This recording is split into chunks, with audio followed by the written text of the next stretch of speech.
जय हिंद दोस्तों, स्वागत है एग्जाम कोचिंग सेंटर में। आज बीपीएससी एडीओ और बिहार दरोगा मेंस के लिए आज से हम लोग महामैराथन क्लास की शुरुआत कर रहे हैं। सभी सब्जेक्ट का एक एक क्लास होगा, जिसमें आज का पहला क्लास होने वाला है प्राचीन भारतीय इतिहास का। जितना भी इससे क्वेश्चन बनेगा हम लोग उसको देख लेंगे, उसके बाद दूसरा सब्जेक्ट को शुरू करेंगे। तो चलिए देखते हैं इसमें पहला क्वेश्चन क्या आपका। क्वेश्चन एक में दिया है, कनिष्क के शासनकाल में बौद्ध सभा किस नगर में आयोजित की गई थी।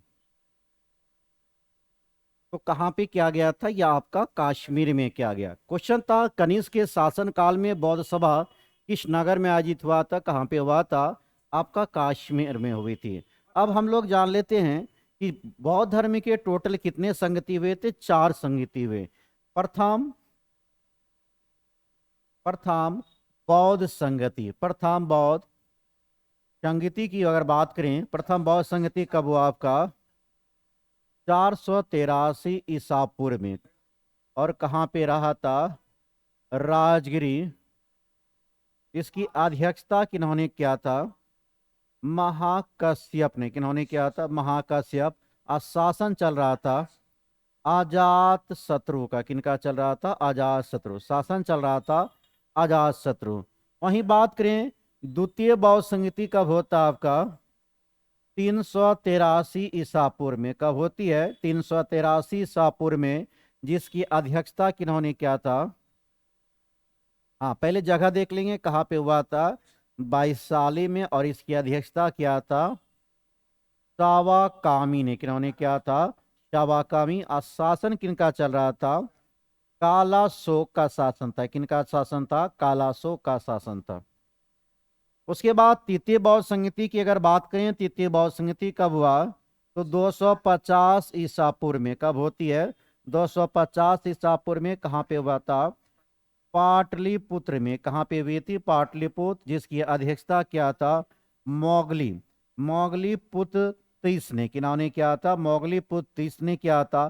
शासन चल रहा था अशोक का। किनका शासन था, अशोक का शासन चल रहा था। चतुर्थ बौद्ध संगति की बात करें, चतुर्थ बौद्ध संगति कब हुआ था, 98 ईस्वी में। कब हुआ था, 98 ईस्वी। या कहाँ पे रहा आपका, कुंडलवन कश्मीर में। कुंडलवन कश्मीर में रहा था। जिसकी अध्यक्षता किया था वह सुमित्र के द्वारा अध्यक्षता किया गया था। और शासन चल रहा था किनका, कनिष्क का, जो आपने क्वेश्चन में पूछा है। यहाँ पे बौद्ध संगति के, बौद्ध के 4 संगति देखे। प्रथम बौद्ध संगति की बात करें तो 483 में राजगीर में हुआ था। महाकश्यप इसके अध्यक्ष थे और शासन चल रहा था अजात शत्रु। उसके बाद द्वितीय बौद्ध संगति की बात करें, द्वितीय बौद्ध संगति 383 शाहपुर में वैशाली में शासन चल रहा था। सवाकाम सॉरी अध्यक्षता क्या था, सवाकामी शासन था। कालाशोक, कालाशोक किस वंश का था, तो शिशुनाग वंश में देखेंगे। उसके बाद तृतीय बात आती है, तो तृतीय बौद्ध संगति 250 ईसा पूर्व में हुआ था पाटलिपुत्र में। जिसकी अध्यक्षता मोगलीपुत्र तीस के द्वारा किया गया था। शासन था अशोक का। चतुर्थ बौद्ध संगति की बात करें, 98 ईस्वी में हुआ था। कहाँ पे हुआ था, कुंडलवन कश्मीर। जिसकी अध्यक्षता वसुमित्र ने किया था। शासन किनका चल रहा था, कनिष्क का। नेक्स्ट क्वेश्चन आएंगे, क्वेश्चन नंबर 2 पे आएंगे। 2 नंबर क्वेश्चन क्या कहता है आपसे, 2 नंबर में दिया है कि मेगास्थानिज, मेगास्थानिज की पुस्तक का नाम क्या है। तो मेगास्थानिज की अगर पुस्तक की बात करें तो क्या था, इंडिका। मेगास्थानिज का पुस्तक का नाम क्या था, इंडिका। बात किया जाए कि मेगास्थानिज किनका राजदूत था,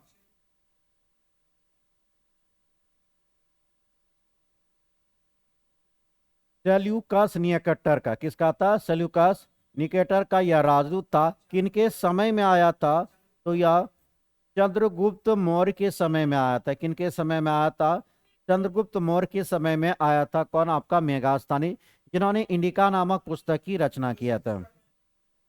अगर बात करें कि इस पुस्तक में क्या चीज की चर्चा मिलती है, तो मौर्यकालीन, मौर्यकालीन मौर्यकालीन सामाजिक, मौर्यकालीन सामाजिक, मौर्यकालीन सामाजिक, सांस्कृतिक, सांस्कृतिक तथा तथा धार्मिक जीवन का विवरण है। धार्मिक जीवन का विवरण का उल्लेख किया गया है।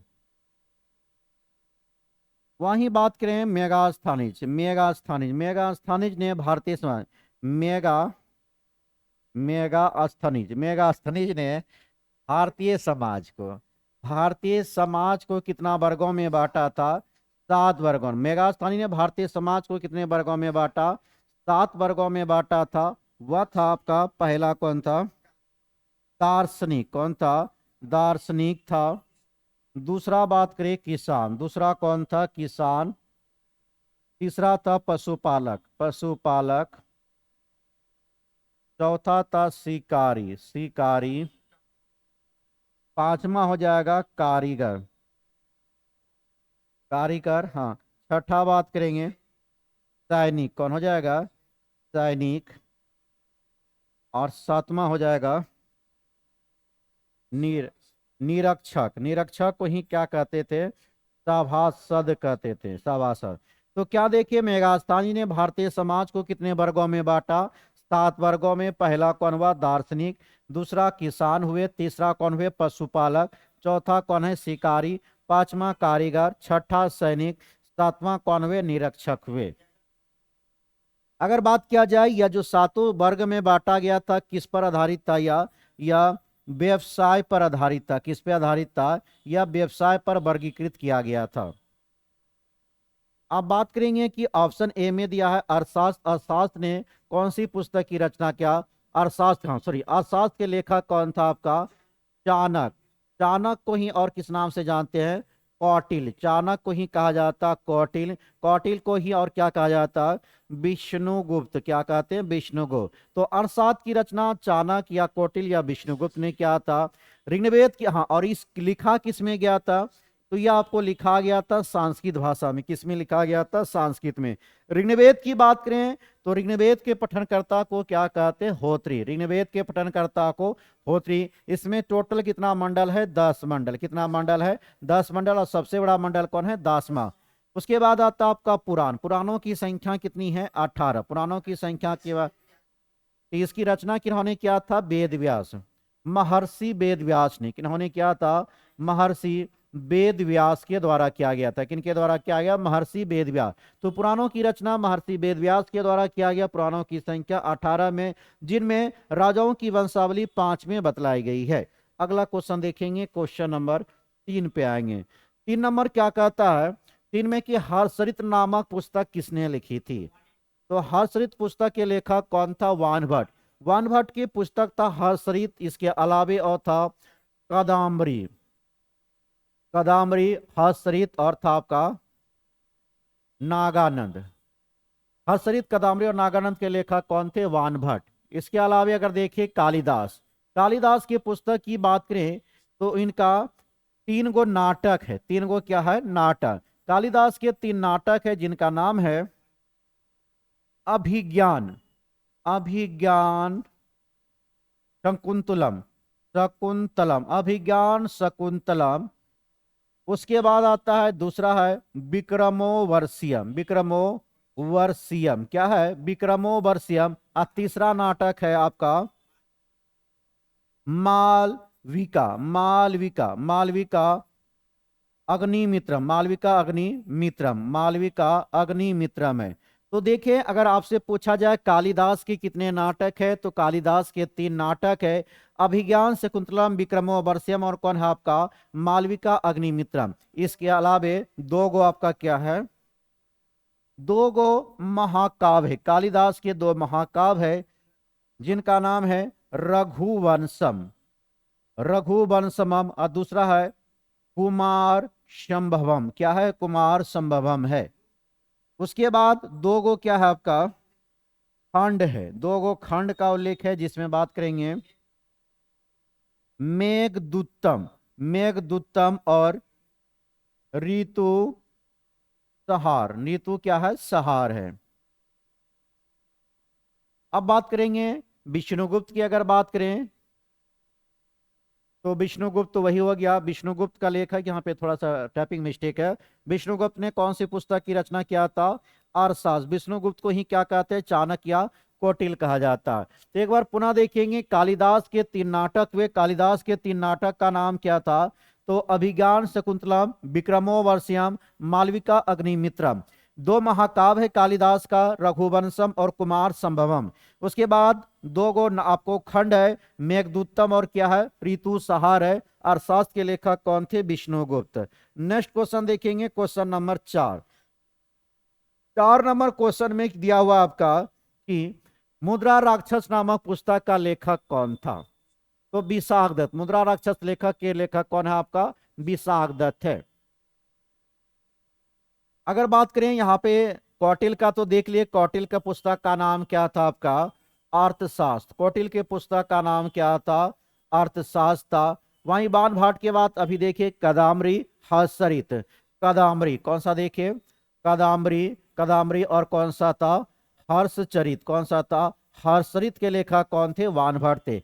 लेकिन कल्हन की अगर बात करें, कल्हन का कौन है, राज तरंगनी। कौन सा है, राज तरंगनी। कौन सी पुस्तक है, राज तरंगनी, जिसमें काश्मीर की राजाओं का उल्लेख किया गया। कहां के राजाओं का, काश्मीर के प्रारंभ से लेकर 12वीं सदी तक, 12वीं सदी तक के राजाओं का वर्णन किसमें किया गया है, तो का आपका राजतरंगिणी में किया गया। राजतरंगिणी में काश्मीर के प्रारंभ से लेकर 12वीं सदी तक के राजाओं का उल्लेख किया गया, राजतरंगिणी। राजतरंगिणी के लेखक कौन थे, कल्हन थे। अगला क्वेश्चन पे बात करें, क्वेश्चन नंबर 5वां। 5वां क्या कहता, महावीर स्वामी का जन्म कहाँ हुआ था। तो कुंडलवन में हुआ था, कुंडग्राम में हुआ था। कुंडग्राम कहाँ पे पड़ता है, वैशाली में। कहाँ पे, वैशाली में। इनका जन्म कब होता है, 540 ईसा पूर्व में। इनका जन्म हुआ 540 ईसा पूर्व में, और मृत्यु होता है 468 ईसा पूर्व में। कब होता है, 468 ईसा पूर्व में। अगर एनसीईआरटी के अनुसार देखा जाए तो इनका जन्म 599 ईसा पूर्व में। कब हुआ, 599 में। अब मृत्यु की बात करें, 527, कितना हो जाएगा, 527 ईसा पूर्व में। कब हो जाएगा, 527 ईसा पूर्व में। तो जैन धर्म की बात आ रही है, तो जैन धर्म का संस्थापक पहले जान लीजिए। जैन धर्म का संस्थापक कौन था आपका, ऋषभ देव। कौन था, ऋषभ देव है। जैन धर्म का संस्थापक कौन है, ऋषभ देव। जैन धर्म के वास्तविक संस्थापक, जैन धर्म के वास्तविक संस्थापक की अगर बात करें, वास्तविक संस्थापक कौन है, महावीर स्वामी। कौन है आपका, महावीर स्वामी है, जो क्या नंबर के तीर्थंकर थे, 24वें तीर्थंकर थे। जैन धर्म में टोटल कितने तीर्थंकर हुए, तो 24 तीर्थंकर हुए, और 24वां तीर्थंकर का नाम क्या था, महावीर स्वामी थे। 23वें तीर्थंकर की बात करें, वह कौन था, पार्श्वनाथ था। 23वें तीर्थंकर पार्श्वनाथ था, जो किसका बेटा था, अश्वसेन का। अश्वसेन का पुत्र था। किनका पुत्र था, अश्वसेन का पुत्र था।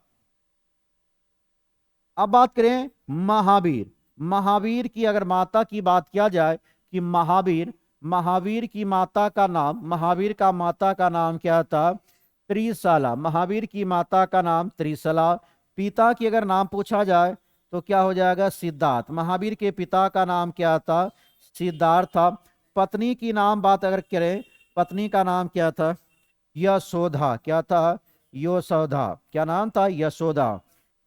अगर महावीर की बचपन की नाम अगर पूछा जाए, बचपन का नाम क्या था, वर्धमान था। बचपन का नाम क्या था, वर्धमान था।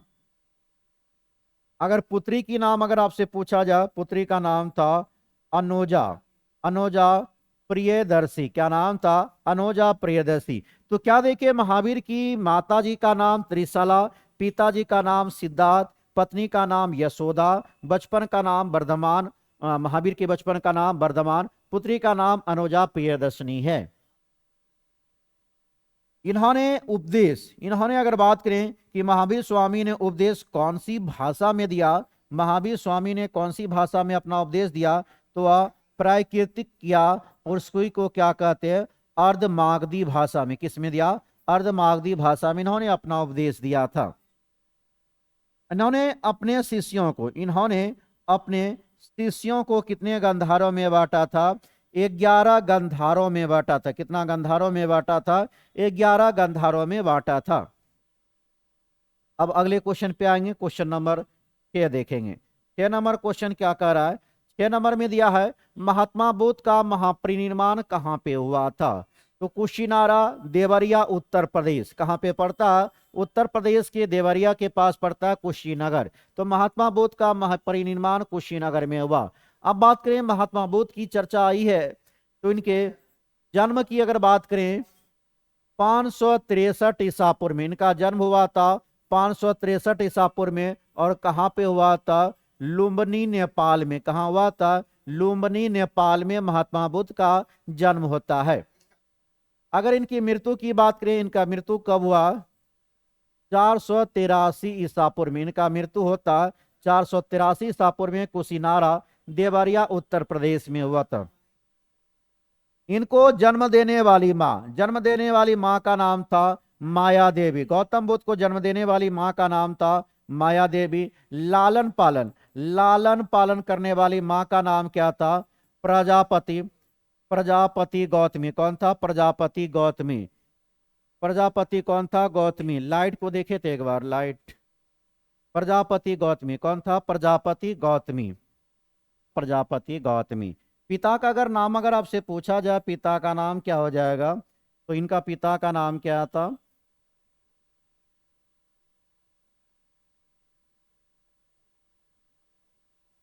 तो क्या हो जाएगा? सुदोधन हो जाएगा। इनके पिता का नाम क्या हो जाएगा? सुदोधन। पत्नी की अगर नाम पूछा जाए, पत्नी का नाम क्या था? यशोधरा। क्या नाम था इनके पत्नी का? नाम यशोधरा। तो महावीर की पत्नी का नाम यशोधरा। पुत्र की नाम अगर पूछा जाए, पुत्र का नाम क्या था? राहुल। पुत्र का नाम क्या था? राहुल था। इन्होंने अगर बात किया जाए कि महात्मा बुद्ध ने अपना गृह त्याग कब किया था, तो 29 वर्ष की अवस्था में। गृह त्याग कब किया? इन्होंने 29 वर्ष की अवस्था में किया था। और गृह त्याग की घटना को ही क्या कहा गया? महाभिनिष्क्रमण। क्या कहा गया? महाभिनिष्क्रमण। तो गृह त्याग की घटना को ही महाभिनिष्क्रमण के नाम से जाना गया। इनका प्रथम गुरु का नाम क्या था? अलार कलाम। गौतम बुद्ध के प्रथम गुरु कौन हुए? अलार कलाम, जो कहाँ के रहने वाले थे? वैशाली के थे। इन्होंने इनको सांख्य एवं योग का ज्ञान दिया था। सांख्य एवं योग का। इसके बाद अगर दूसरा गुरु पूछा जाए महात्मा बुद्ध के, द्वितीय गुरु का नाम क्या था? द्वितीय गुरु का नाम था रुद्रक रामपुत्र। क्या नाम था? रुद्रक रामपुत्र थे, जो कहाँ के थे? राजगीर के रहने वाले थे। इन्होंने इनको, सॉरी, उसमें तो सांख्य एवं शून्य का ज्ञान था ना, सॉरी। इसमें क्या था? सांख्य एवं शून्य का ज्ञान था। इसमें क्या था? योग का ज्ञान दिया था। क्या चीज का ज्ञान दिया था? योग का ज्ञान दिया था। इसकी अब बात होता है कि इन्होंने अपना प्रथम उपदेश इन्होंने कहाँ दिया था? सारनाथ में। कहाँ पे दिया था? सारनाथ, ऋषिपत्तनम में। और प्रथम उपदेश को ही क्या कहा गया? धर्म चक्र प्रवर्तन। क्या कहा गया? धर्म चक्र प्रवर्तन के नाम से जाना गया प्रथम उपदेश को। और मृत्यु की घटना को क्या कहा गया बौद्ध धर्म में? महापरिनिर्वाण। क्या कहा गया? महापरिनिर्वाण के नाम से जाना गया। तो मृत्यु के घटनाओं को बौद्ध धर्म में क्या कहा गया? महापरिनिर्वाण के नाम से जाना गया। अब चलेंगे अगले क्वेश्चन देखेंगे। तो इनका जन्म 563 में रहा। मृत्यु कब हुआ? 483। पूछा था कि मृत्यु कहाँ पे होता है? तो कुशीनारा, देवरिया, उत्तर प्रदेश में। अगला क्वेश्चन देखेंगे, क्वेश्चन नंबर 7 की बात करें। 7 में है महात्मा बुद्ध ने अपना पहला धर्मचक्र परिवर्तन किस स्थान पे दिया था? तो कहाँ पे दिया था? सारनाथ में। अब बात आती है, इन्होंने अपना उपदेश जो दिया था कौन सी भाषा में दिया था? तो कौन सी भाषा में दिया था? पाली भाषा। महात्मा बुद्ध ने अपना उपदेश कौन सी भाषा में दिया था? पाली भाषा में दिया था। वहीं पाटलिपुत्र की स्थापना की बात करें, किन्होंने किया था? तो उदयन ने किया था। अगला क्वेश्चन देखेंगे। अगला क्वेश्चन की बात करें, क्वेश्चन नंबर 8 कह रहा है मगध की प्रथम राजधानी कौन सी थी? तो गिरिव्रज व राजगीर। मगध की प्रथम राजधानी कौन सी थी? गिरिव्रज व राजगिरी थी। अब इसके अलावा जितना भी आपका टोटल महाजनपद की अगर संख्या पूछा जाए, टोटल महाजनपद की संख्या कितना है? 16। कितना है? टोटल महाजनपद की संख्या 16 है। तो इसी में हम लोग जान लें अंग की राजधानी क्या थी? चंपा। अंग की राजधानी चंपा थी। काशी की राजधानी अगर पूछा जाए, काशी की राजधानी वाराणसी थी, काशी की राजधानी वाराणसी। वस, वस की राजधानी अगर पूछा जाए कौशाम्बी, वस की राजधानी क्या थी? कौशाम्बी थी। वहीं वज्जी की राजधानी अगर पूछा जाए, वज्जी की राजधानी वैशाली, वैशाली या विदेह, विदेह या मिथिला, क्या था? विदेह या मिथिला था। वहीं अवंती की बात करें, अवंती की राजधानी क्या था? उज्जैन या महेशमिति, क्या था? उज्जैन या महेशमिति थी। मल की राजधानी, अगर मल की राजधानी पूछा जाए तो कुशावती, मल की राजधानी क्या थी? कुशावती।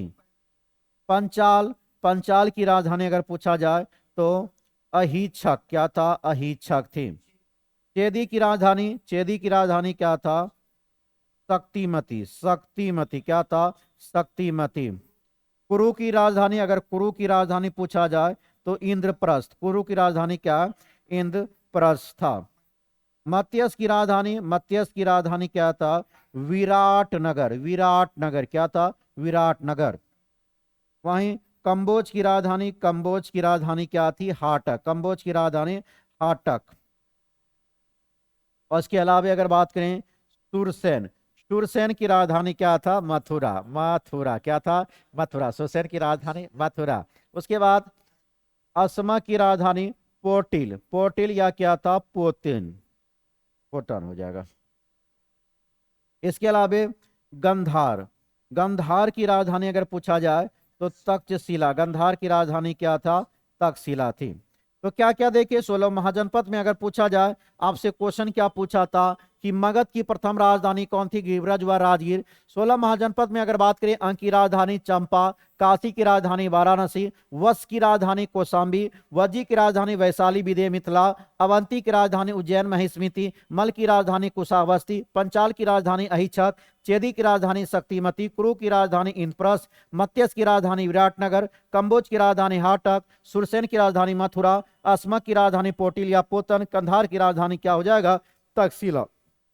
अगला क्वेश्चन देखेंगे, क्वेश्चन नंबर 9 पे आएंगे। 9 नंबर क्वेश्चन क्या पूछ रहा है कि नंदवंश के पश्चात मगध पर किस राजवंश ने शासन किया था? तो किन्होंने किया था? मौर्य वंश। नंदवंश के बाद कौन वंश ने शासन किया था? मौर्य वंश। चलिए हम लोग शुरुआत करते हैं हर्यक वंश से लेकर। हर्यक वंश की बात करें, जिसको पितृहत्यात्मक वंश कहा जाता है। पितृहत्यात्मक वंश क्यों कहा जाता है? क्योंकि पुत्र जो है अपने पिता की हत्या करके गद्दी को प्राप्त कर रहा था, तो इसीलिए इनको क्या कहा गया? पितृहत्यात्मक वंश। तो पहला वंश हम लोग देखेंगे हर्यक वंश, जिसकी स्थापना किन्होंने किया था? बिंबिसार ने किया था। किन्होंने किया था? बिंबिसार। और यह गद्दी पर बैठा था 544 ईसा पूर्व में। कब बैठा था?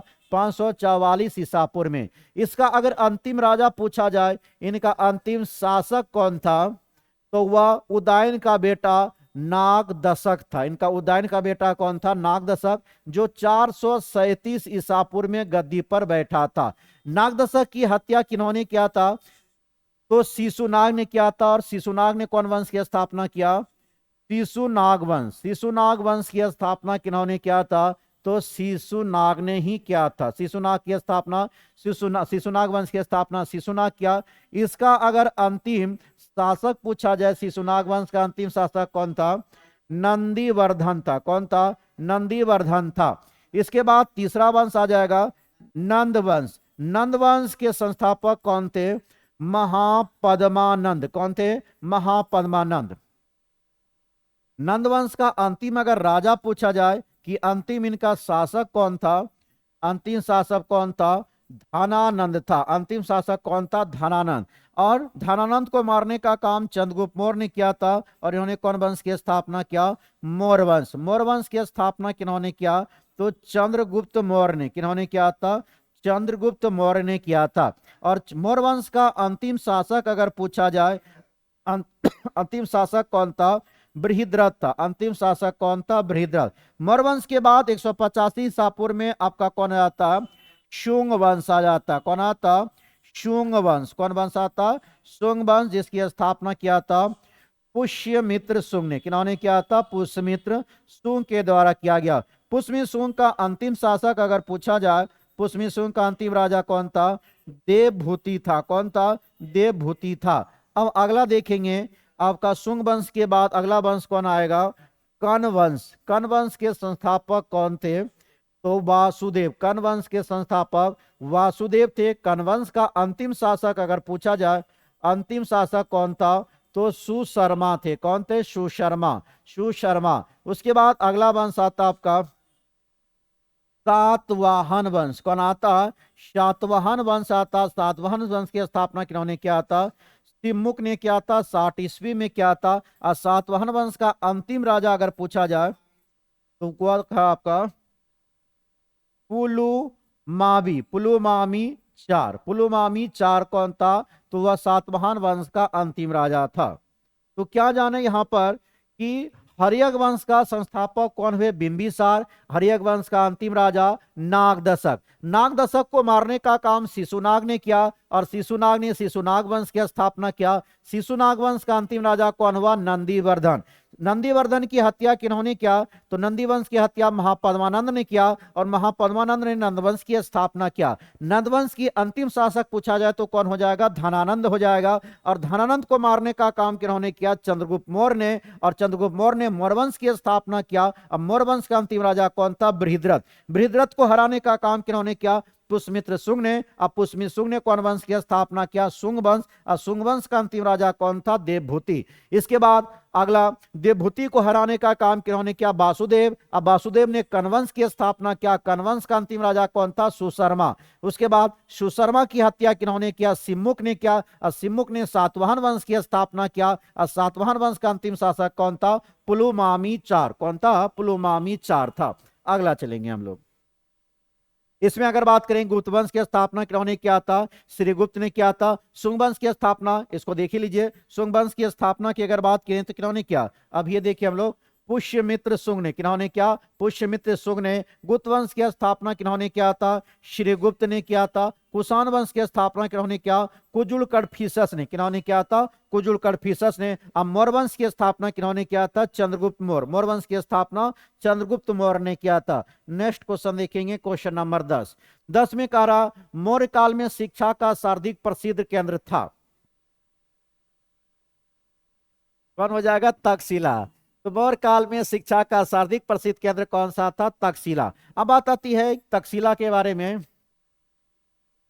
तो तक्षशिला की स्थापना राम, आपको महारामायण के बारे में पढ़े होंगे। राम का छोटा भाई, राम का छोटा भाई कौन था? भरत। और भरत ने अपने पुत्र के नाम पर, पुत्र का नाम क्या था? तक्ष। तक्ष के नाम पर कौन सी विश्वविद्यालय बनाया? तक्षशिला विश्वविद्यालय की स्थापना किया था। तो यह कब हुआ था? 600 से 700 ईसा पूर्व के आसपास हुई थी। इसके बाद अगर बात करें नालंदा विश्वविद्यालय की स्थापना किन्होंने किया था? कुमार गुप्त प्रथम ने। किन्होंने किया था? कुमार गुप्त प्रथम के द्वारा किया गया था।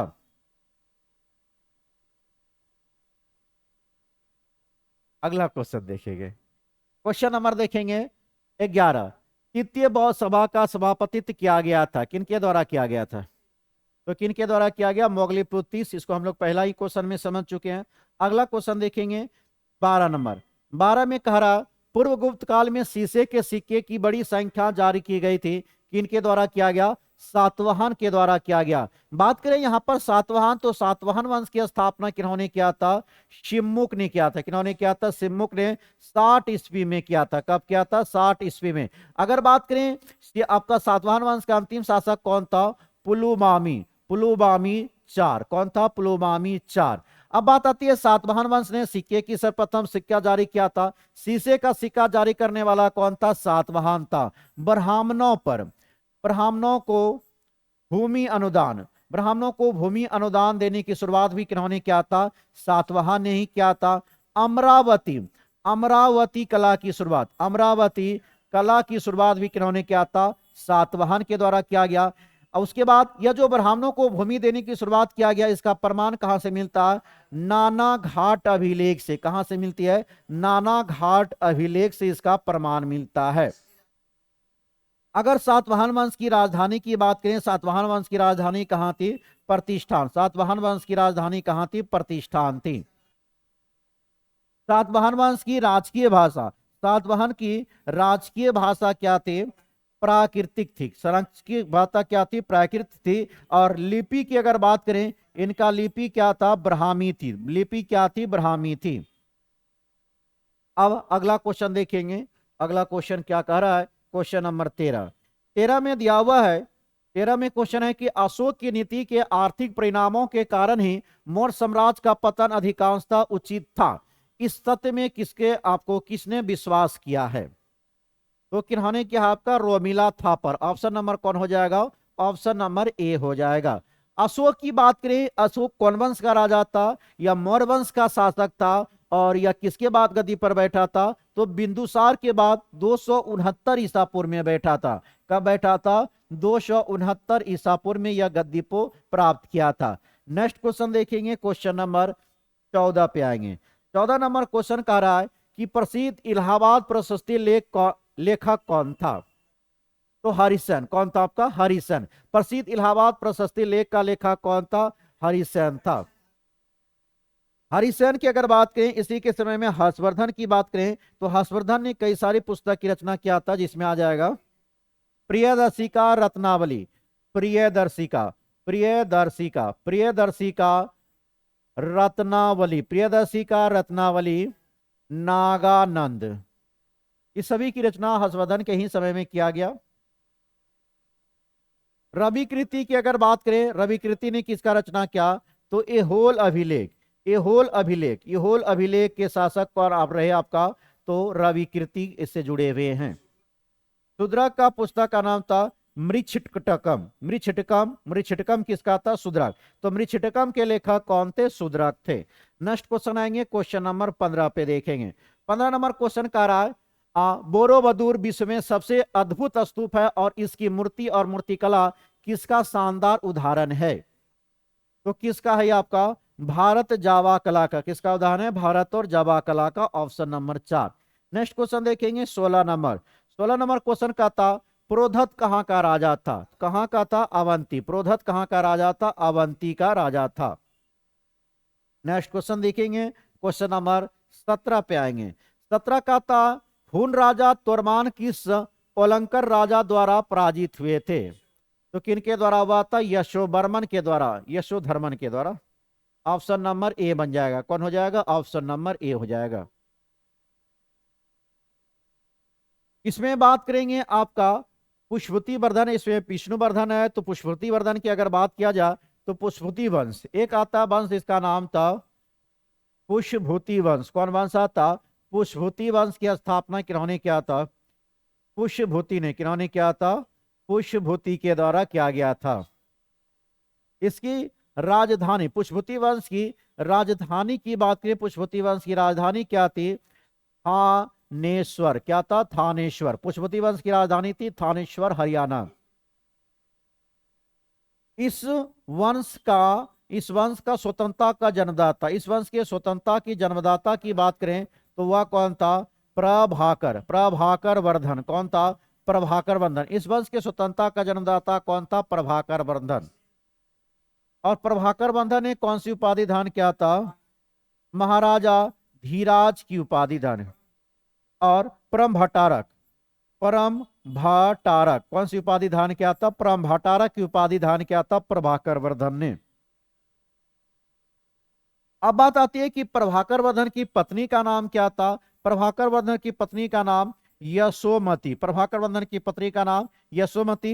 इनसे 2 पुत्र और 1 पुत्री का जन्म हुआ, जिनका नाम था राजवर्धन, राजवर्धन और हर्षवर्धन, राजवर्धन और हर्षवर्धन था। पुत्री का नाम क्या था? तो राजश्री। पुत्री का नाम क्या था? राजश्री। राजश्री का विवाह किनके साथ होता? ग्रहम वर्मा के साथ। राजश्री का विवाह किनके साथ होता? ग्रहम वर्मा के साथ होती है। और यह ग्रहम वर्मा की हत्या किन्होंने किया था? देवदूत के द्वारा। किनके द्वारा किया? देवदूत के द्वारा। किनके द्वारा किया गया? देवदूत के द्वारा किया गया। अब देवदूत की हत्या किन्होंने किया था? तो उसी का भाई, इसका राजश्री का भाई कौन था? राजवर्धन। किन्होंने क्या? राजवर्धन। देवदूत की हत्या किन्होंने किया? उसके भाई किन्होंने किया था? राजवर्धन ने किया था। अब बात आती है कि हर्षवर्धन और पुलकेशियन द्वितीय के बीच। हर्षवर्धन, हर्षवर्धन और पुलकेशियन द्वितीय, हर्षवर्धन और पुलकेशियन पुलकेशिन द्वितीय के बीच में युद्ध कहां पे हुआ था? तो नर्मदा नदी के तट पर। कौन नदी के तट पर? नर्मदा नदी। जिसमें पराजय कौन हुआ था? हर्षवर्धन हुआ था। पराजय कौन हुआ था? हर्षवर्धन। पराजित हुआ था हर्षवर्धन। तो नर्मदा नदी के तट पर किनके बीच युद्ध हुआ था? हर्षवर्धन और पुलकेशिन द्वितीय के बीच में हुआ था, जिसमें पराजित हुआ था हर्षवर्धन। वहीं बात करें हेनसांग। हेनसांग किसके समय में आए थे? हर्षवर्धन के समय में आए थे। हेनसांग को ही कई नामों से जाना जाता है। यात्रियों का राजकुमार, यात्रियों का राजकुमार, नीति का पंडित, नीति का पंडित और वर्तमान शाक्य मुनि। क्या कहते हैं? वर्तमान शाक्य मुनि के नाम से जाना जाता। तो हेनसांग हर्षवर्धन के समय में आया था, जिनको कई नामों से जाना जाता है। हेनसांग को ही यात्रियों का राजकुमार, नीति का पंडित एवं वर्तमान शाक्य मुनि के नाम से जाना जाता है। चलिए आगे देखते हैं, अगला क्वेश्चन में आते हैं। क्वेश्चन नंबर 18 नंबर क्वेश्चन क्या कहता है आपसे कि तंजावुर में बृहदेश्वर मंदिर का निर्माण किस राजा द्वारा करवाया गया था? तो किसके द्वारा किया गया? राजा राज चोल के द्वारा किया गया। राजा चोल के द्वारा किया गया। ऑप्शन ए हो जाएगा। अब यहां पे आती है चोल वंश। चोल वंश के संस्थापक कौन था आपका? विजयालय। चोल वंश के संस्थापक थे विजयालय, जिसकी राजधानी राजधानी राजधानी कहाँ थी? तंजौर। राजधानी थी तंजौर। विजयालय ने कौन सी उपाधि धारण किया था? राजकेसरी की उपाधि। विजयालय ने कौन सी उपाधि धारण किया था? राजकेसरी की उपाधि धारण किया। चोल वंश की राजधानी कहाँ थी? तो तंजौर, तंजावुर थे। इसी में एक राजा हुआ करता था जिनका नाम था आदित्य प्रथम। क्या नाम था? आदित्य प्रथम। इन्होंने पल्लवों को हराने के बाद कोदंड राम की उपाधि धारण किया। कोदंड राम की उपाधि धारण किया। कौन सी उपाधि धारण किया? कोदंड राम। तो आदित्य प्रथम यह चोल राजा था जिन्होंने पल्लवों को हराया। आदित्य प्रथम ने पल्लव को जब हराया तो उन्होंने कोदंड राम की उपाधि धारण की थी। वहीं अगर बात करें श्रीलंका पर आक्रमण करने वाले चोल राजा का नाम क्या था? राज प्रथम। कौन था? राज प्रथम था। चोलों का सार्धिक विस्तार, चोल शासन का सार्धिक विस्तार की बात करें किनके समय में रहा था? तो राजेंद्र प्रथम के समय में। किनके समय में रहा? राजेंद्र प्रथम के समय में रहा था। अंतिम अगर चोल राजा पूछा जाए, अंतिम चोल राजा कौन था? राजेंद्र तृतीय। कौन था? राजेंद्र तृतीय। तो क्या देखे यहाँ पर चोल वंश के संस्थापक कौन हुए? विजयालय, जिन्होंने राजकेसरी की उपाधि धारण किया। इसकी राजधानी कहाँ थी? तंजौर। इसी में एक राजा हुआ करता जिनका नाम था आदित्य प्रथम। इन्होंने पल्लवों को हराने के बाद कोदंडराम की उपाधि धारण किया था। श्रीलंका पर आक्रमण करने वाला राजा राज प्रथम था। चोल का सार्धिक विस्तार किनके समय में हुआ? राजेंद्र प्रथम के समय में हुआ। अंतिम चोल राजा कौन था? तो राजेंद्र तृतीय था। अगला क्वेश्चन देखेंगे, क्वेश्चन नंबर 19 नंबर की बात करें तो निम्नलिखित अभिलेख में से किसमें विधवा दहन का उदाहरण उल्लेखित है? तो भानुगुप्त का एरन अभिलेख। किसमें आपका? भानुगुप्त का एरन अभिलेख। ऑप्शन नंबर कौन हो जाएगा? ऑप्शन नंबर सी हो जाएगा। अब इसी में देखा जाए, एक आपको आ रहा है समुद्रगुप्त के बारे में। तो यहां पर बात करें गुप्त वंश के संस्थापक कौन थे? श्रीगुप्त थे। गुप्त वंश के संस्थापक कौन थे? श्रीगुप्त थे। यह कब से कब? 240 से 280 ईसा पूर्व तक रहे थे। इसके बाद आपका श्रीगुप्त के बाद कौन आता? घटोत्कच। घटोत्कच आया। घटोत्कच आपको 280 से लेकर 320 ईसा पूर्व तक रहे थे। घटोत्कच ने ही महाराजा की उपाधि धारण किया था। क्या चीज की उपाधि धारण किया था? महाराजा की उपाधि धारण किया था। घटोत्कच का उत्तराधिकारी कौन बना आपका? चंद्रगुप्त प्रथम। कौन हुआ? चंद्रगुप्त प्रथम हुआ। घटोत्कच का उत्तराधिकारी चंद्रगुप्त प्रथम हुआ। कब यह गद्दी पर बैठा? 320 ईसा पूर्व में। इन्होंने ही आपको विक्रम संबंध की शुरुआत किया था। विक्रम संबंध की बात करें, सॉरी गुप्त संबंध नहीं, विक्रम संबंध नहीं, गुप्त संबंध की शुरुआत क्या? गुप्त संबंध 319 से 320 ईसा पूर्व रहा था। चंद्रगुप्त प्रथम ने कौन सी उपाधि धारण किया? महाराजा धीराज की उपाधि। चंद्रगुप्त प्रथम ने कौन उपाधि धारण किया? महाराजा धीराज की उपाधि धारण किया। चंद्रगुप्त प्रथम ने विवाह किनके साथ किया था? तो लिच्छवी राजकुमारी। लिच्छवी राजकुमारी, जिनका नाम क्या था, कुमार देवी, क्या नाम था, कुमार देवी से विवाह किया। तो चंद्रगुप्त प्रथम ने विवाह किया था लिच्छवी राजकुमारी कुमार देवी से विवाह किया। तो अगर चंद्रगुप्त प्रथम का उत्तराधिकारी बात करें तो इनका कौन हुआ, समुद्रगुप्त हुआ। समुद्रगुप्त कौन हुआ आपका, समुद्रगुप्त हुआ। कौन हुआ, समुद्रगुप्त, जिसको क्या कहा जाता है, भारत का नेपोलियन कहा जाता है। नेपोलियन, जिनको क्या कहा था, भारत का नेपोलियन। क्यों कहा जाता है, इन्होंने आर्यावर्त, आर्यावर्त के 9 शासक, आर्यावर्त के 9 शासक और दक्षिणावर्त के 12 शासक को पराजित किया। तो समुद्रगुप्त ने आर्यावर्त के 9 शासक, दक्षिणावर्त के 12 शासक को पराजित किया, इसीलिए समुद्रगुप्त को भारत का नेपोलियन कहा जाता। समुद्रगुप्त ने और कई सारी उपाधियां धारण किया, जिसमें आपका आता अश्वमेध कर्ता, अश्वमेध कर्ता, अश्वमेध कर्ता, विकर्मांक, विकर्मांक की उपाधि, एवं परम भागवत, एवं परम भागवत की उपाधि धारण किया। तो आपका समुद्रगुप्त को ही भारत का नेपोलियन कहा जाता। समुद्रगुप्त ने कई उपाधियां धारण की, अश्वमेध कर्ता, विकर्मांक एवं परम भागवत। कविराज के नाम से भी किनको जाना जाता, समुद्रगुप्त को ही जाना जाता है।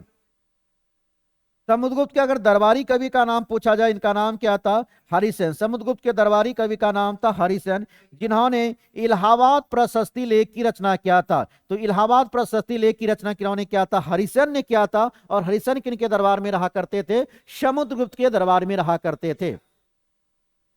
अब समुद्रगुप्त का उत्तराधिकारी की अगर बात करें तो वह कौन बनता है, चंद्रगुप्त द्वितीय। कौन बनता है, चंद्रगुप्त द्वितीय होता है, जिन्होंने विक्रमादित्य की उपाधि धारण किया था। विक्रमादित्य, चंद्रगुप्त प्रथम ने कौन सी उपाधि धारण किया, विक्रमादित्य की उपाधि धारण किया था। और चंद्रगुप्त द्वितीय के ही समय में कौन आया था, चीनी यात्री फायान भारत आए थे। चीनी यात्री कौन आए थे, फायान। चंद्रगुप्त द्वितीय के समय में ही चीनी यात्री कौन आया था, फायान आए थे भारत।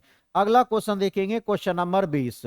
महावंश के अनुसार बिंबिसार किस आयु में सिंहासन पर बैठा था, 15 वर्ष में बैठा था। कब बैठा था, 15 वर्ष। आप लोग जानते हैं कि बिंबिसार कौन वंश के संस्थापक थे, तो यह हर्यक वंश के संस्थापक थे, जिन्होंने स्थापना कब किया था, 544 ईसा पूर्व में। कब किया था, 544 ईसा पूर्व में। तो हर्यक वंश की स्थापना बिंबिसार ने कब किया था, 544 ईसा पूर्व में किया था।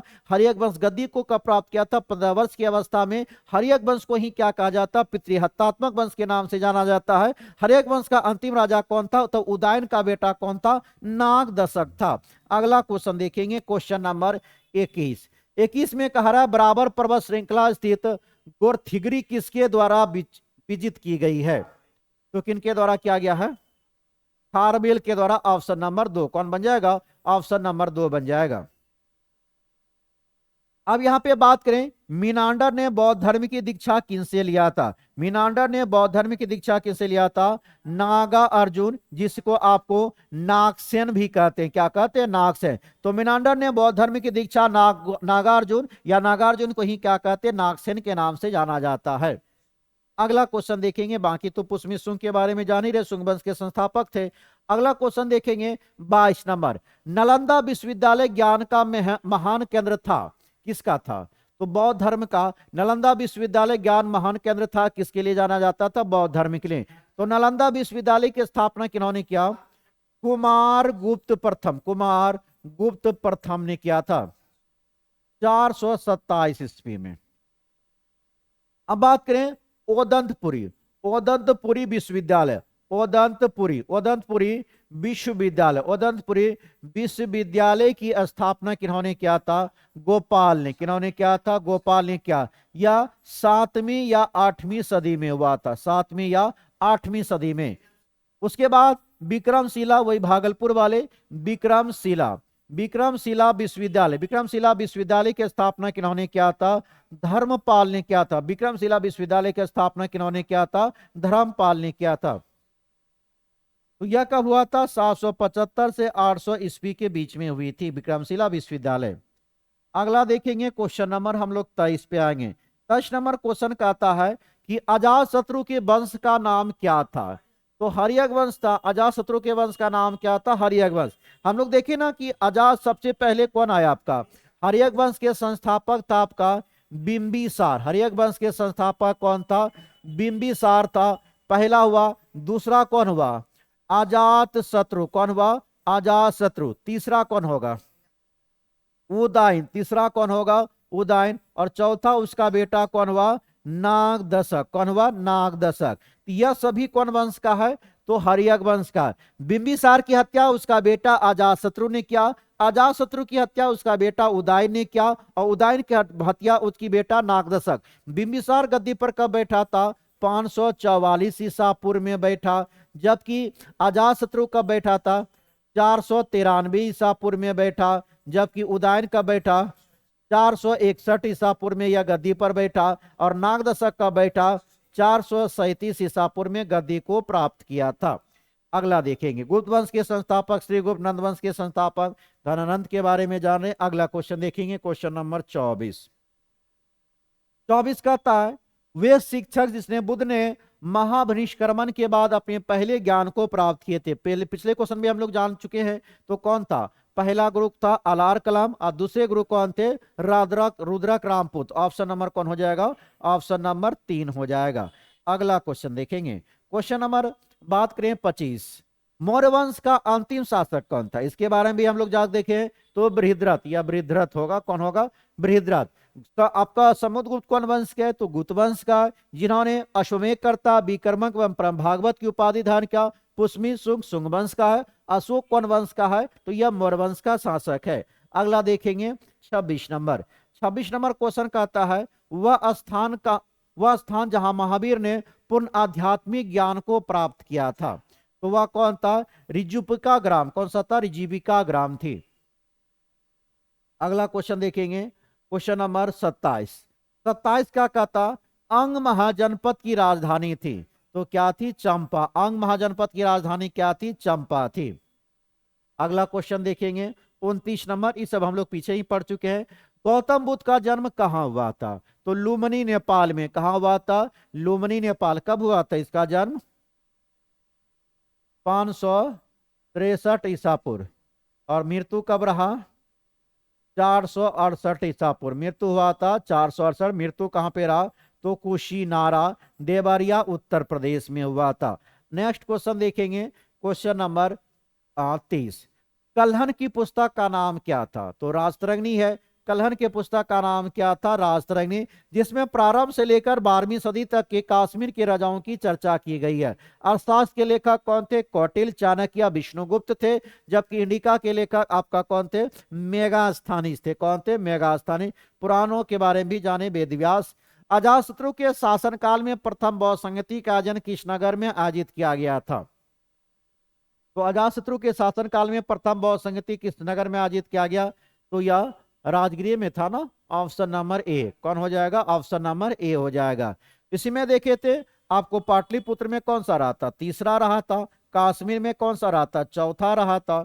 अगला क्वेश्चन देखेंगे, क्वेश्चन नंबर 32। 32 नंबर कह रहा है, अर्थशास्त्र नामक पुस्तक का लेखक कौन था, तो कौटिल्य, चाणक्य या विष्णुगुप्त हो जाएगा।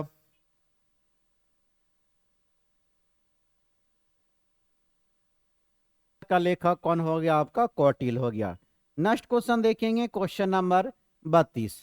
कह रहा है कि पृथ्वीराज रासोस नामक पुस्तक किसके द्वारा लिखा गया था, तो यह तो ऑप्शन में एक भी नहीं है, तो यह कौन हो जाएगा, आपका चंद्रवदाई के द्वारा। किसके द्वारा हुआ था, चंद्रवदाई के द्वारा। किसके द्वारा हुआ, चंद्रवदाई के द्वारा लिखा गया था, तो इसमें एक भी ऑप्शन नहीं होगा। नेक्स्ट क्वेश्चन देखेंगे, क्वेश्चन नंबर 33। 33 में कह रहा है, कौटिल्य का अर्थशास्त्र कितने अधिकरणों में बांटा हुआ था, कितने अधिकरण में था, 15 अधिकरण में। प्रकरण की अगर बात करें, प्रकरणों की संख्या कितना था, तो 180। कितना प्रकरण था, 180। तो कौटिल्य का शास्त्र कितने अधिकरणों में था, 15 अधिकरण में था। प्रकरण कितना था, 180। नेक्स्ट क्वेश्चन देखेंगे, क्वेश्चन नंबर 34। सेंट्रोकोटस ने चंद्रगुप्त मौर्य की पहचान किससे किया है, तो विलियम जोन्स ने की। किन्होंने क्या, आपका विलियम जोन्स। ऑप्शन नंबर कौन बन जाएगा, ऑप्शन नंबर ए बन जाएगा, ऑप्शन नंबर ए नंबर। इसी में अगर बात करें हम लोग, मुद्रा राक्षस। मुद्रा राक्षस के लेखक कौन था, विशाख दत्त। मुद्रा राक्षस के लेखक विशाख दत्त, जिसमें चंद्रगुप्त मौर्य के लिए कौन सा शब्द का प्रयोग हुआ है, ब्रीसल शब्द का प्रयोग किया गया। किस शब्द का प्रयोग किया गया? ब्रीसल शब्द का मतलब होता है निम्न कुल में जन्म लेना, निम्न कुल में जन्म लेना। किसमें किया गया? मुद्राराक्षस, जिसके लेखक कौन था? विशाखदत्त था। अब बात करें चंद्रगुप्त मौर्य। चंद्रगुप्त मौर्य गद्दी पर कब बैठा? तो 322 ईसा पूर्व में। कब बैठा? 322 ईसा पूर्व में चंद्रगुप्त मौर्य मौर्यवंश की गद्दी को प्राप्त किया। इनका जन्म कब हुआ था? 345 ईसा पूर्व में चंद्रगुप्त मौर्य का जन्म हुआ था। चंद्रगुप्त मौर्य ने 305 ईसा पूर्व में किसको हराया था? सेल्यूकस निकेटर को। किसको हराया था? सेल्यूकस निकेटर को हराया था।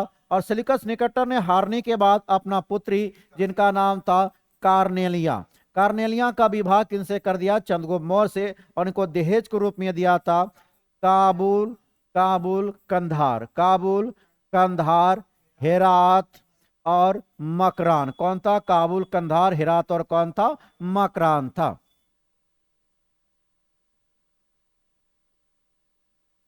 अगर बात करें कि मेगास्थानिज किनके समय में आया था, तो मेगास्थानिज, मेगास्थानिज भी किनके समय में आया? चंद्रगुप्त मौर्य के ही समय में आया, जिन्होंने कौन सी पुस्तक लिखा था?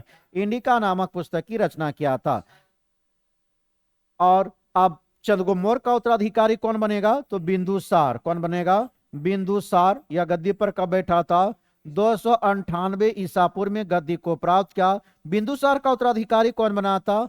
अशोक महान हुआ था, जो गद्दी पर बैठा था 269 ईसा पूर्व में। कब बैठा था? 269। तो 305 में चंद्रगुप्त मौर्य ने किसको हराया था? सेल्यूकस निकेटर को हराया था। और सेल्यूकस निकेटर की बेटी अर्थात कर्नालिया से विवाह किया, जिनके को दहेज के रूप में क्या मिला? काबुल, कंधार, हेरात और मकरान प्राप्त हुआ था। अगला क्वेश्चन देखेंगे, क्वेश्चन नंबर 35 पे आएंगे। 35 नंबर क्वेश्चन का रहा है, अशोक के ब्राह्मी अभिलेख को सर्वप्रथम किसने पढ़ा था? तो प्रिंसेप ने। किन्होंने पढ़ा था? प्रिंसेप ने। कब पढ़ा था? 1837 में पढ़ा था। अब आती है कि सबसे पहले शिला की खोज किन्होंने किया था? टी पेंथेलर ने। किन्होंने किया था? टी पेंथेलर ने। किन्होंने किया था? टी पेंथेलर ने। कब किया था? 1750। टी पेंथेलर ने कब किया था? 1750 में। पढ़ने का कसरे किनको जाता? जेम्स प्रिंसेप को जाता। कब? 1837 में। अगला क्वेश्चन देखेंगे 36। अंतिम मौर्य सम्राट कौन था? तो आप पीछे जान चुके हैं हम लोग, कौन था? बृहद्रथ। अंतिम मौर्य सम्राट कौन था? बृहद्रथ। मौर्य वंश 185 ईसा पूर्व में समाप्त होती है। इसके बाद कौन वंश आया था? शुंग वंश आया था। कौन वंश आया था? शुंग वंश की स्थापना किन्होंने किया था? पुष्यमी शुंग। पुष्यमी शुंग कौन वंश का था? कौन जाति से था? ब्राह्मण जाति से था। निम्नलिखित में से कौन सा एक हड़प्पा का बंदरगाह है? तो कौन हो जाएगा? लोथल। लोथल के साथ एक कौन आता? सुतकोदा। कौन आता? सुतकोदा। तो निम्नलिखित में से कौन सा हड़प्पा का बंदरगाह लोथल और सुतकोदा है? लोथल की अगर बात करें, लोथल कौन सी नदी के किनारे है? भोगवा नदी। अब भोगवा नदी के किनारे लोथल कहाँ पे पड़ता है? गुजरात राज्य में। कौन राज्य में है? गुजरात। उसके बाद सुतकांगडोर की बात करें, कौन? यह दासक नदी के किनारे है। दासक नदी पे कहाँ पे पड़ता है? पाकिस्तान। कहां पे हो जाएगा? पाकिस्तान में हो जाएगा। अगला क्वेश्चन देखेंगे, क्वेश्चन नंबर 38। गुप्त सम्राट जिसने हुनों को पराजित किया था वह कौन था? अस्कंदगुप्त। कौन था? अस्कंदगुप्त। समुद्रगुप्त के बारे में जान ही रहे हैं। और रामगुप्त की बात करें तो यह समुद्रगुप्त का आपका बेटा था। किसका बेटा था? समुद्रगुप्त का उत्तराधिकारी उसी का बेटा कौन बना था? रामगुप्त। और रामगुप्त का उत्तराधिकारी कौन बना था? चंद्रगुप्त द्वितीय। और चंद्रगुप्त द्वितीय ने ही कौन सी उपाधि धारण किया था? विक्रमादित्य की उपाधि को धारण किया था। इसके बाद नेक्स्ट क्वेश्चन देखेंगे 39। 39 नंबर क्वेश्चन का था, कल्हन की पुस्तक का नाम क्या था? राजतरंगिणी। कल्हन की पुस्तक का नाम क्या था? राजतरंगिणी। पुराण के बारे में जाने ने, पुराणों की संख्या 18, शास्त्र के लेखक चाणक्य, इंडिका के लेखक मेगास्थानिज। किस अभिलेख में रुद्रादामन प्रथम की विभिन्न उपलब्धि वर्णित है? तो किसमें? जूनागढ़। कौन में? जूनागढ़। किस अभिलेख में रुद्रादामन की प्रथम विधि आपका उपलब्ध वर्णित है? तो जूनागढ़ में है। तो जूनागढ़ के शासक कौन था? रुद्रदामन। रुद्रदामन। कौन था? रुद्रदामन। रुद्रदामन था। इसके अलावे देखिए हाथी गुफा अभिलेख। हाथी गुफा अभिलेख के शासक कौन था? कलिंग राज खारवेल। कलिंग राज खारवेल। कौन था? कलिंग राज खारवेल थे। नासिक। नासिक अभिलेख की बात करें, नासिक अभिलेख के शासक कौन थे? तो गौतमी। गौतमी बलश्री, गौतमी बलश्री कौन थे? गौतमी बलश्री थे। प्रयाग स्तंभलेख, प्रयाग स्तंभलेख के शासक कौन थे? समुद्रगुप्त। कौन थे? समुद्रगुप्त कौन थे? समुद्रगुप्त थे। एहोल अभिलेख की बात करें, एहोल अभिलेख का शासक कौन था? पुलकेशियन, पुलकेशियन द्वितीय। कौन था? पुलकेशियन द्वितीय था। मंदसौर अभिलेख की बात करें, मंदसौर अभिलेख के शासक कौन था? मलवा, मलवा नरेश यशोवर्मन, मलवा नरेश यशोवर्मन, यशोवर्मन था। कौन था? यशोवर्मन। ग्वालियर, ग्वालियर अभिलेख की बात करें, ग्वालियर अभिलेख के शासक कौन था? प्रतिहार नरेश भोज, प्रतिहार नरेश भोज। कौन था? प्रतिहार नरेश भोज था। देवपड़वा अभिलेख, देवपड़ा अभिलेख की बात करें तो इसका शासक कौन था? बंगाल शासक विजयसेन, बंगाल शासक विजयसेन। कौन था? बंगाल शासक विजयसेन था। कौन था? बंगाल शासक विजयसेन था। तो क्या देखें यहां पर, सबसे पहले जाने क्या आपका हाथी गुफा अभिलेख के शासक कौन हुआ? कलिंगराज खारवेल। जूनागढ़ को कौन था? रुद्रदामन था। नासिक अभिलेख के शासक गौतमी बलश्री। प्रयाग स्तंभ लेख के शासक समुद्रगुप्त। एहोल अभिलेख के शासन पुलिकेशियन द्वितीय। मंदसौर अभिलेख के शासक मलवा नरेश यशोवर्मन। ग्वालियर अभिलेख के शासक प्रतिहार नरेश भोज। देवपड़वा अभिलेख के शासक बंगाल शासक कौन था? विजयसेन था। नेक्स्ट क्वेश्चन देखेंगे, क्वेश्चन नंबर 41। 41 में महावीर स्वामी का जन्म कहाँ हुआ था? तो कहाँ हुआ था महावीर स्वामी का जन्म? कुंडग्राम वैशाली में। ऑप्शन नंबर क्या बन जाएगा? ए नंबर बन जाएगा, ऑप्शन ए। नेक्स्ट क्वेश्चन देखेंगे, क्वेश्चन नंबर 42। महात्मा बुद्ध का महापरिनिर्वाण कहाँ पे हुआ था? कुशीनारा, देवरिया, उत्तर प्रदेश। जन्म कहाँ हुआ था? लुम्बिनी, नेपाल में। ज्ञान की प्राप्ति बोधगया बिहार में होती है। नेक्स्ट क्वेश्चन देखेंगे, क्वेश्चन नंबर आपका 43। 43 महात्मा बुद्ध ने अपना प्रथम धर्मचक्र परिवर्तन किस स्थान पे दिया था? सारनाथ में दिया था। कौन सी भाषा में दिया था? पाली भाषा में दिया था। सबसे ज्यादा उस उद्देश्य की बात करें तो कहां दिया था? श्रावस्ती में। कहां पे दिया था? श्रावस्ती में, श्रावस्ती में। श्रावस्ती किसकी राजधानी थी? कौशल की राजधानी क्या है? श्रावस्ती है। नेक्स्ट क्वेश्चन की बात करें, क्वेश्चन नंबर 44। 44 नंबर क्वेश्चन में है कि मगध की प्रारंभिक राजधानी कौन सी थी? गिरिब्रज व राजगीर। ऑप्शन नंबर कौन बनेगा? सी बनेगा। उसके बाद चंपा, अंक की राजधानी क्या थी? चंपा थी। नेक्स्ट क्वेश्चन की बात करें, क्वेश्चन नंबर 45। 45 नंबर क्वेश्चन कह रहा है कि अजातशत्रु के वंश का नाम क्या था? तो क्या था इसका वंश? हर्यक वंश था।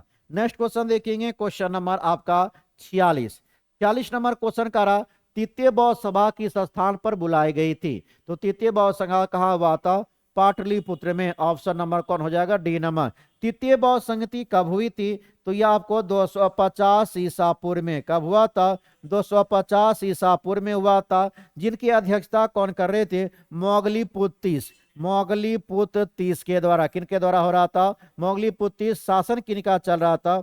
अशोक का। शासन किनका चल रहा था? अशोक का शासन चल रहा था। नेक्स्ट क्वेश्चन देखेंगे, क्वेश्चन नंबर 47। 47 नंबर क्वेश्चन कहता है निम्नलिखित में से कौन सा हड़प्पा और मोहनजोदड़ो के उत्खनन से संबंधित नहीं थे? कौन नहीं था? B N Smith. Option number 4 हो जाएगा। अगला क्वेश्चन देखेंगे, क्वेश्चन नंबर 48। 48 नंबर क्वेश्चन में है गौतम बुद्ध अपना प्रथम उपदेश कहां पे दिया था? सारनाथ में दिया था। Option number C. Next question देखेंगे, क्वेश्चन नंबर 49।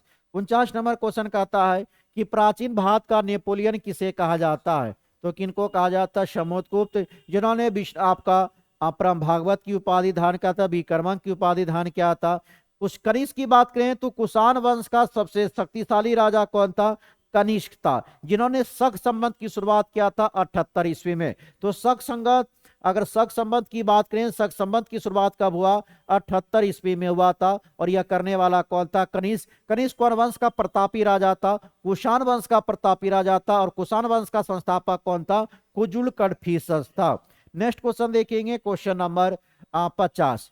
50 नंबर क्वेश्चन का था हर्षवर्धन के शासनकाल में किस चीनी यात्री ने भारत की यात्रा की थी? तो हर्षवर्धन के समय में कौन आया था? ह्वेनसांग। कौन आया था? ह्वेनसांग। किन्होंने कौन सी पुस्तक की रचना किया था? सीयू की। कौन सी पुस्तक की रचना किया? CUK नामक पुस्तक की रचना क्या, जिसमें 138 देशों का विवरण मिलता है। कितना देशों का? 138 देशों का विवरण मिलता है। अब बात करें इतिहास का पिता। इतिहास, इतिहास का पिता किनको कहा जाता? हेरोडोटस को। किनको कहते हैं? हेरोडोटस को कहा जाता है। वहीं बात करें सिकंदर के समय आने वाले 3 लेखक का नाम क्या था? तो निरियाकस, निरियाकस, अनसिक्रेटस, अनसिक्रेटस, और कौन था? अरिस्टोबुलस। कौन था? अरिस्टोबुलस। कौन था? अरिस्टोबुलस। तो निरियाकस, अनसिक्रेटस और अरिस्टोबुलस किनके समय में आए? सिकंदर के समय में आते हैं।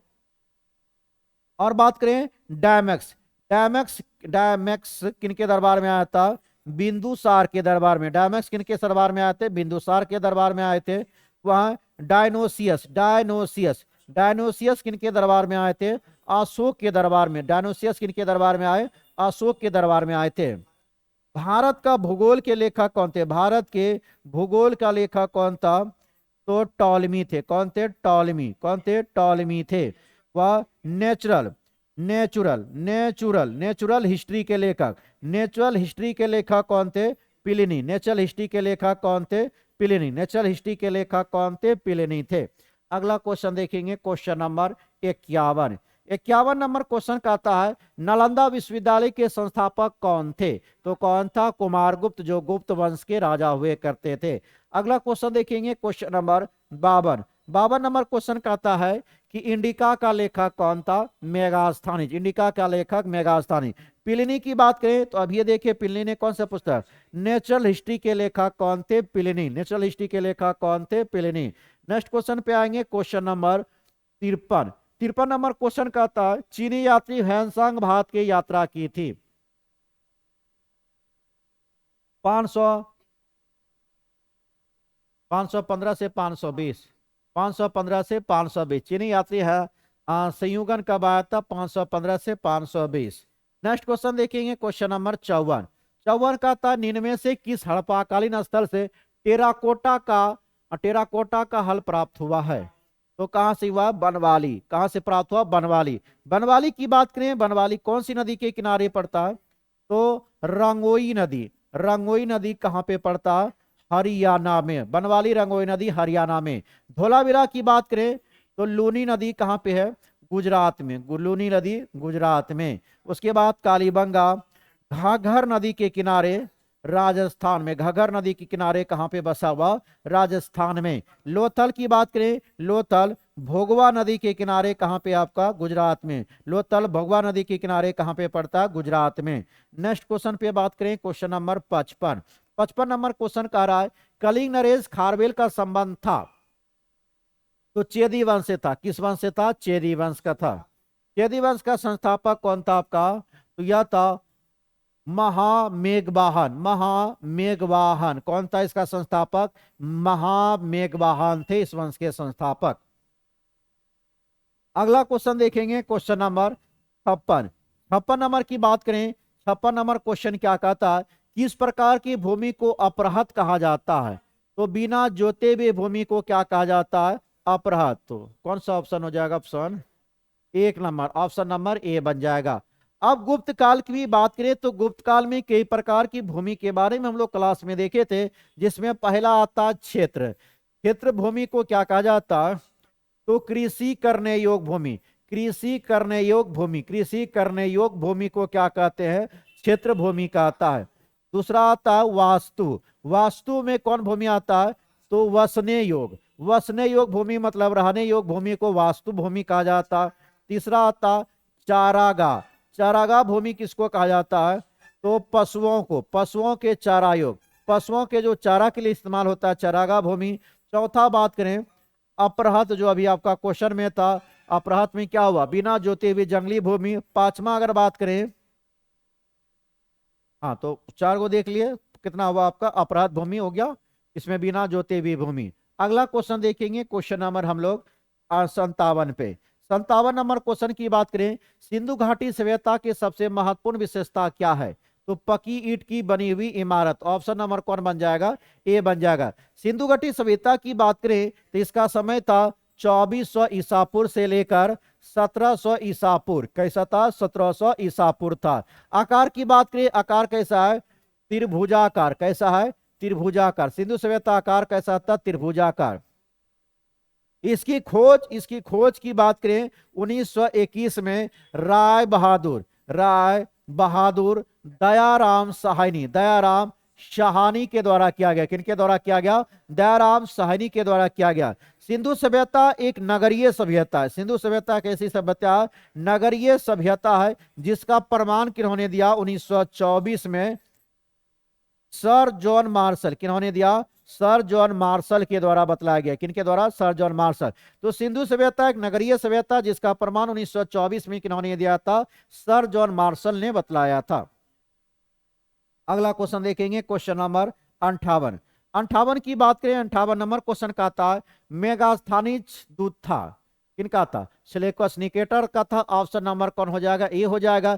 किनके समय में आया था? तो चंद्रगुप्त मौर्य के समय में आए थे। किनके समय में आए थे? चंद्रगुप्त मौर्य के समय में आया था। और कौन सी पुस्तक की रचना किया था? इंडिका नामक पुस्तक की रचना इन्होंने किया था। नेक्स्ट क्वेश्चन देखेंगे 59 नंबर क्वेश्चन की बात करें, 59 में है कि कौटिल्य की पुस्तक अर्थशास्त्र किस विषय पर आधारित था? तो शासन काल के सिद्धांत और अभ्यास पे था। ऑप्शन नंबर कौन बन जाएगा? ऑप्शन नंबर बी बन जाएगा। नेक्स्ट क्वेश्चन देखेंगे 60 नंबर क्वेश्चन का रहा है त्रिपिटक किसकी धार्मिक पुस्तक है? तो बौद्धों का। किसका? बौद्धों का। त्रिपिटक में बौद्ध धर्म के त्रिपिटक है। पहला पिटक की बात करें विनय पिटक की अगर बात करें, विनय पिटक का लेखक कौन था? उपाली। कौन था? उपाली। और यह किससे संबंधित था? संघ के नियम। इसमें चर्चा किया गया है संघ के नियम की चर्चा। दूसरा पिटक की बात करें सुत पिटक। कौन आता? सुत पिटक की रचना किन्होंने किया था? आनंद। सुत पिटक की रचना आनंद। इसमें किया गया आपका बौद्ध के उपदेश का संकलन किया गया। बौद्ध के उपदेश का संकलन किया गया है। तीसरा ऊपर अभिधम पिटक की बात करें, अभिधम पिटक में क्या का रचना? मोगली पुत 30 के द्वारा। किनके द्वारा? मोगली पुत। इसमें है आपका, इसमें दार्शनिक की चर्चा। किसका है? दार्शनिक की चर्चा है। तो क्या देखिए विनय पिटक की रचना किन्होंने किया था? तो विनय पिटक की रचना उपाली के द्वारा किया गया, जिसमें आपको संघ का नियम दिया गया। सुत पिटक की रचना किन्होंने किया था? आनंद ने, जिसमें आपको बौद्ध उपदेश संकलित किया गया। अभिधम पिटक की रचना किन्होंने किया था? मोगलीपुत्तीस ने, जिसमें आपका दार्शनिक नियम का वर्णन किया गया है। अगला क्वेश्चन पे बात करें, क्वेश्चन नंबर आपका आता है 61। अशोक के धम्म का मूल संदेश क्या है? तो राज्य के प्रति वफादारी, शांति एवं अहिंसा, बड़ों का सम्मान, धार्मिक सहनशीलता। तो इसमें क्या हो जाएगा? सभी हो जाएगा। ए बी सी डी सब हो जाएगा। अशोक की बात करें, अशोक कौन वंश का था? तो यह आपको मौर्य वंश का है। गद्दी पर कब प्राप्त किया था? 269 ईसा पूर्व में गद्दी पर बैठे थे। नेक्स्ट क्वेश्चन देखेंगे, क्वेश्चन नंबर आगा 63 की बात करें, 63 में है मौर्य समाज का 7 वर्गों में विभाजन विशेष रूप से उल्लेखित किया जा सकता है। तो किनके द्वारा? मेगास्थनीज की पुस्तक इंडिका में। कौन कौन समाज देखे थे हम लोग इसमें? पहला देखे थे दार्शनिक। पहला कौन देखे थे? दार्शनिक देखे थे। दूसरा कौन था? किसान था। उसके बाद कौन सा था? शिकारी था, कारीगर, और हो जाएगा सैनिक, जासूस या निरीक्षक, और कौन हो जाएगा? सभासद हो जाएगा।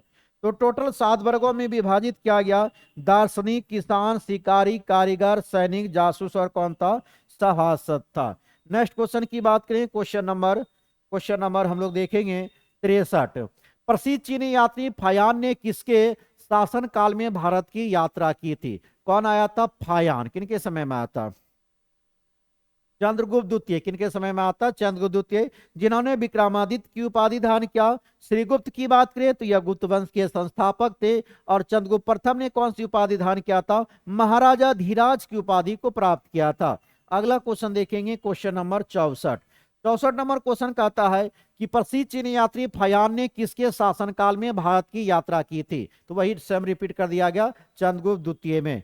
नेक्स्ट क्वेश्चन देखेंगे आपका 65 नंबर क्वेश्चन में है कि चोल काल किसके लिए प्रसिद्ध था? तो यह किसके लिए था? ग्राम पंचायत के लिए। किसके लिए था? ग्राम पंचायत। चोल साम्राज्य किसके लिए प्रसिद्ध था? ग्राम पंचायत के लिए था। संपूर्ण अगर चोल साम्राज्य की बात करें कितना मंडल में बांटा हुआ था? 6 मंडल या 6 प्रांत में बांटा हुआ था। कितना मंडल में बांटा हुआ था? 6 मंडल या 6 प्रांत में बांटा हुआ था। अब बात आती है राष्ट्रकूट राजवंश। राष्ट्रकूट राजवंश के संस्थापक कौन थे? दंती दुर्ग थे। राष्ट्रकूट राजवंश के संस्थापक कौन थे? दंती दुर्ग थे। श्रीलंका पर आक्रमण करने वाला चोल राजा कौन था? तो राज प्रथम। कौन था? राज प्रथम। श्रीलंका पर आक्रमण करने वाला चोल राजा कौन था? राज प्रथम था। अगले क्वेश्चन पे आएंगे, क्वेश्चन नंबर 66। दक्षिण भारत के मंदिर के आकर्षक द्वार क्या कहलाते? गोपुरम। क्या कहलाता? गोपुरम। दक्षिण भारत के मंदिर का आकर्षक द्वार क्या कहलाता? गोपुरम।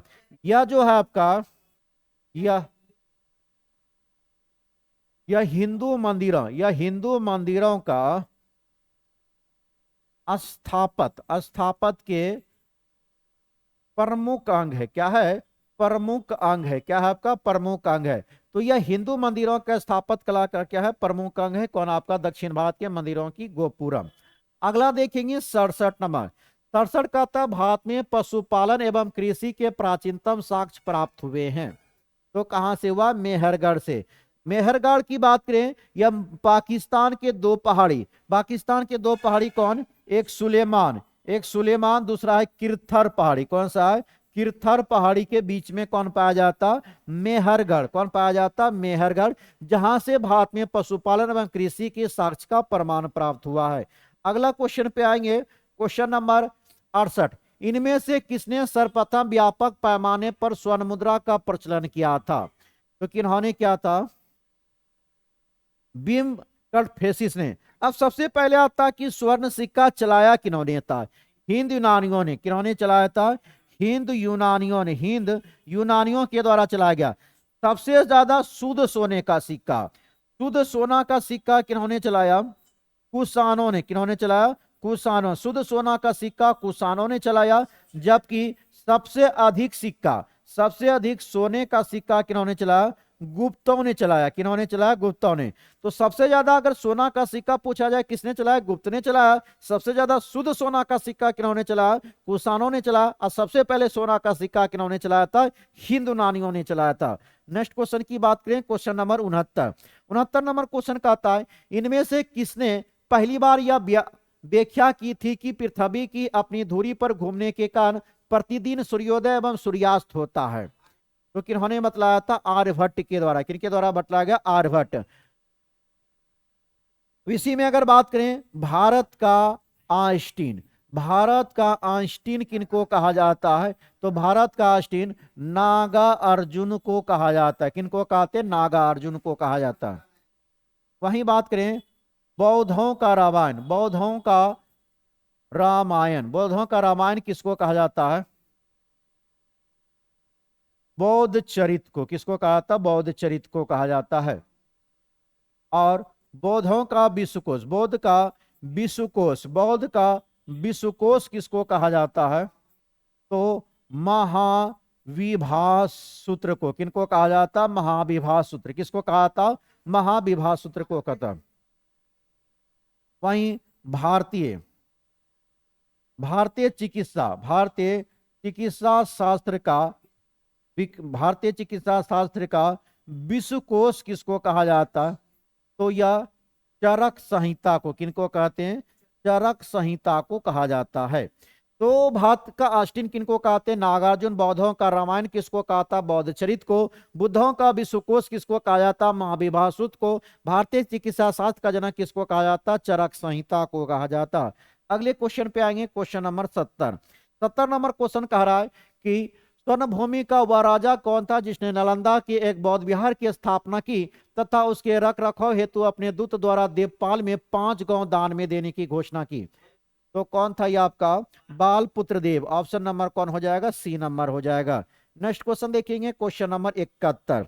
71 नंबर क्वेश्चन क्या कह रहा है कि पेरिपल्स ऑफ द एथियन सी किसने लिखी है? तो इसके लेखक का कोई भी प्रमाण नहीं पाया गया, तो इसमें कौन हो जाएगा? ऑप्शन नंबर ई हो जाएगा। उसके बाद प्लिनी की बात करें तो प्लिनी ने कौन सा पुस्तक लिखा था? नेचुरल हिस्ट्री के लेखक कौन था? प्लिनी। और आपका टॉलमी की बात करें तो भारत का भूगोल नामक पुस्तक के रचनाकार कौन थे? आपके टॉलमी थे। नेक्स्ट क्वेश्चन की बात करें क्वेश्चन नंबर 72। 72 नंबर क्वेश्चन कह रहा है कि निम्नलिखित कथन में से कौन सा कथन सही है?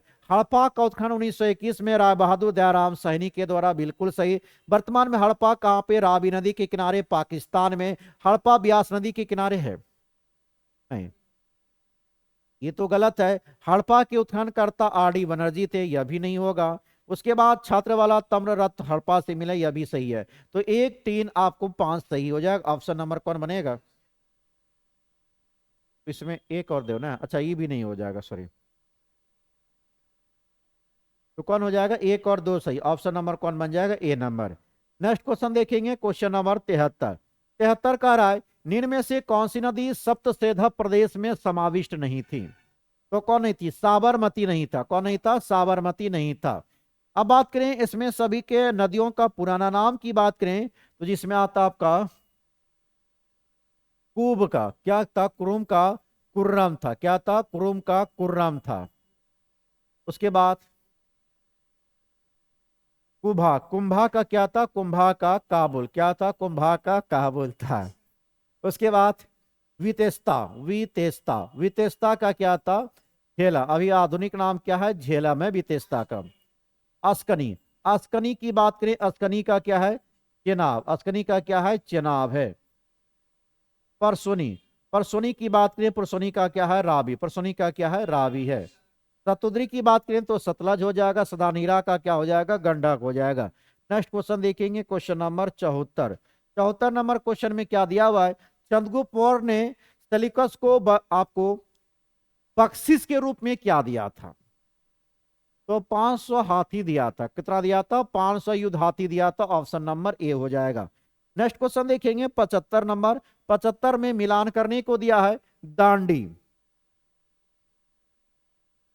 अच्छा, कौन सा सही नहीं है? ठीक है, इनमें से कौन सा जोड़ा सही नहीं है? तो दांडी का कौन है? दास कुमार चरितम, बिल्कुल सही है।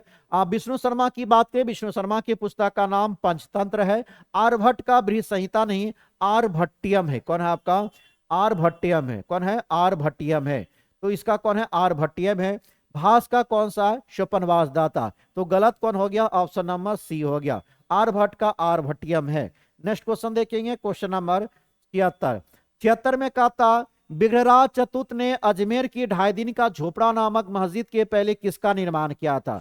स्कूल का निर्माण किया था। किसका निर्माण किया था? स्कूल का निर्माण किया था। किसको तोड़ा गया 1192 में? मोहम्मद बिन कुतुबुद्दीन ऐबक, सॉरी, कुतुबुद्दीन, कुतुबुद्दीन ऐबक के द्वारा। किनके द्वारा? कुतुबुद्दीन ऐबक के द्वारा तोड़कर इसको क्या बना दिया गया? मस्जिद का निर्माण किया गया। किसका निर्माण किया गया? मस्जिद। और इस मस्जिद को अच्छे से आपको रूपरेखा देने का काम किन्होंने किया था? इल्तुतमिश ने। कब किया था? 1213 में इल्तुतमिश। किन्होंने क्या? इल्तुतमिश के द्वारा इसको विशेष रूप दिया गया 1213 में। अगला क्वेश्चन पे आएंगे क्वेश्चन नंबर 77। 77 नंबर क्वेश्चन की बात करें तो निम्न कथन में से कौन सा कथन सही है? कलहन का प्रचार राजतरंगिणी के संस्कृत में है, बिल्कुल सही है। इन बतूता को दिल्ली का काजी नियुक्त किया गया मोहम्मद बिन तुगलक के द्वारा, यह भी सही है। अब्दुल हामिद लाहौरी का पासनामा शाहजनामा के शासनकाल के बारे में, यह भी सही है।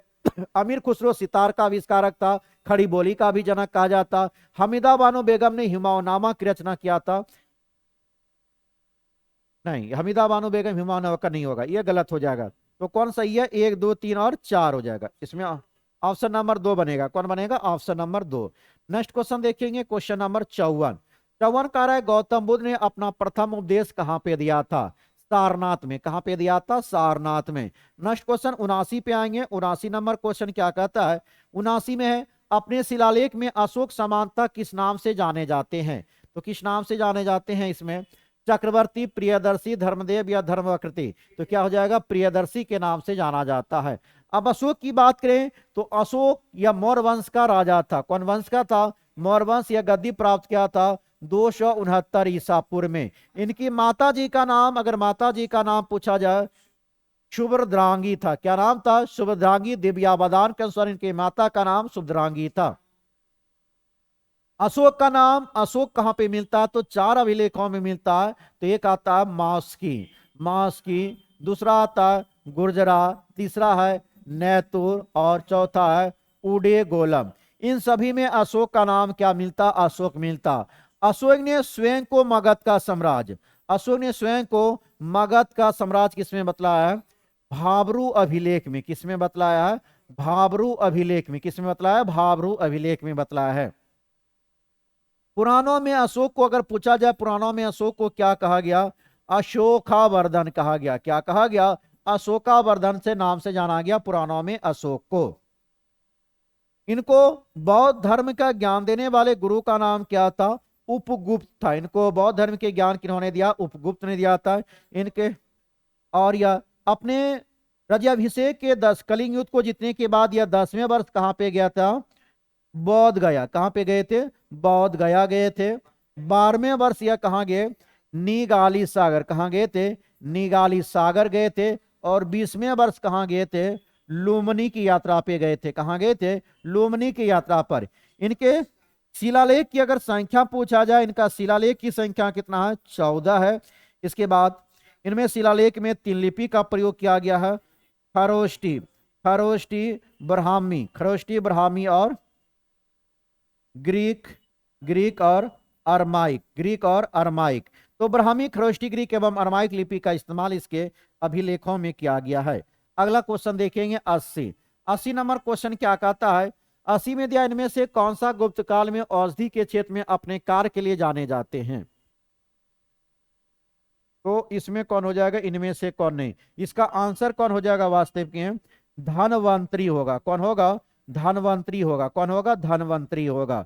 नेक्स्ट क्वेश्चन देखेंगे, क्वेश्चन नंबर 81। 81 नंबर क्वेश्चन कहता है निम्नलिखित में से प्राचीन भारत की वह कौन सी लिपि दाहिनी से बाईं ओर लिखी जाती है? तो खरोष्टी लिपि है। कौन सा? खरोष्टी लिपि है। अगला क्वेश्चन देखेंगे, क्वेश्चन नंबर 82। 82 नंबर क्वेश्चन में है कि निम्नलिखित में से कौन सा बंदरगाह गुप्त काल में उत्तर भारतीय व्यापार के लिए उपयोगी किया जाता था? तो इसमें कौन हो जाएगा? ताम्रलिप्त। ऑप्शन नंबर कौन बन जाएगा? B number. नेक्स्ट क्वेश्चन देखेंगे 83। 83 नंबर क्वेश्चन में है निम्नलिखित में से कौन सा हड़प्पाकालीन स्थल गुजरात में है? तो गुजरात में कौन हो जाएगा आपका? लोथल। लोथल कहां पे हो जाएगा? गुजरात में। अगर पूछा जाए कि भारत का सबसे बड़ा हड़प्पा स्थल कौन सा है, तो वह राखड़ी गढ़ी है। कौन सा है? राखड़ी गढ़ी, जो हरियाणा के हिसार जिला में, कहां पे है? हरियाणा के हिसार जिला में, जिसकी खोज सूरजभान ने कब किया था? 1963 में। कब किया था? 1963 में।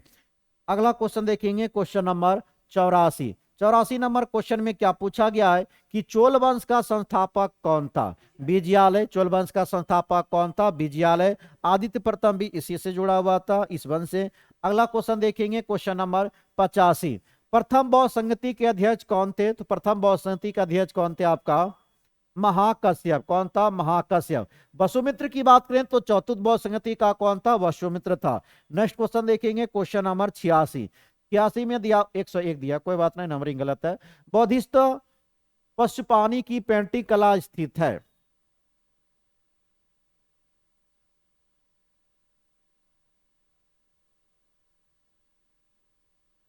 की पेंटिंग कला स्थित है कहां पे आपका?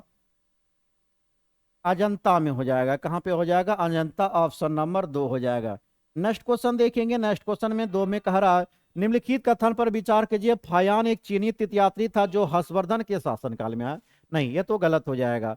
हेनसांग एक चीनी बौद्ध भिक्षु थे जिन्होंने चंद्रगुप्त द्वितीय के शासनकाल के भारत में आया था। यह भी गलत है, उल्टा दिया हुआ यहाँ पे। तो इसमें दोनों क्या हो जाएगा? दोनों कथन उपरोक्त में से कोई नहीं, कोई सही नहीं है इसमें। नेक्स्ट क्वेश्चन देखेंगे, क्वेश्चन नंबर अगला अगला 100 नंबर, थोड़ा सा नंबरिंग गलत है। प्रशासन मंत्री परिषद थी, तो किसमें हो जाएगा? मराठा प्रशासन में। किसमें था? मराठा प्रशासन में। नेक्स्ट क्वेश्चन देखेंगे, क्वेश्चन नंबर अगला पे आएंगे। अब यहां से फिर पुनः शुरू हो गया 86। किर्ताजुनियम के लेखक कौन थे? तो किर्ताजुनियम के लेखक कौन था? भारवी। किर्ताजुनियम का लेखक कौन था? भारवी। नेक्स्ट क्वेश्चन देखेंगे, क्वेश्चन नंबर 87। 87 की बात करें, निम्न में से किस हड़प्पा नगर में जूते हुए खेत का प्रमाण मिला है? कहां से मिला है? कालीबंगन से। कहां से मिला है? कालीबंगन से। ऑप्शन नंबर कौन हो जाएगा? ए नंबर हो जाएगा। अग्निकुंड का प्रमाण भी पूछा जाए तो कहां से होता है? कालीबंगन से। नर्तकी की कांस्य मूर्ति कहां से मिला है? मोहनजोदड़ो से प्राप्त हुआ है। और आपका वहीं पूछा जाए कि बंदरगाह कहां से? तो लोथल और सुतकोदा से हो जाएगा। नेक्स्ट क्वेश्चन 88 में देखेंगे, 88 नंबर क्वेश्चन, कि निम्न या आपका कृष्ण या तीन रत्न जैसे सटीक ज्ञान, सच्ची आस्था और सटीक क्रिया निम्न में से किससे संबंधित है? तो किससे हो जाएगा? जैन धर्म से। किससे हो जाएगा? जैन धर्म से। नेक्स्ट क्वेश्चन देखेंगे 89। 89 में कह रहा है, इनमें से किस शासक ने चतुर्थ बौद्ध संगति के कश्मीर में आयोजित किया था? तो किनके समय में हुआ था? कनिष्क के समय में। चतुर्थ बौद्ध संगति किनके समय में हुआ था? कनिष्क के समय में। ऑप्शन नंबर कौन हो जाएगा? सी। चौथुत बौद्ध संगति हुआ कब था? 98 ईस्वी में। कब हुआ था? 98 ईस्वी में हुआ था, कुंडलवन कश्मीर में हुआ था। नेक्स्ट क्वेश्चन देखेंगे, क्वेश्चन नंबर 90 नंबर पे आएंगे। 90 नंबर क्वेश्चन क्या पूछ रहा है कि निम्न में से किस भारतीय दर्शन में परमाणु सिद्धांत का प्रतिपादन किया गया?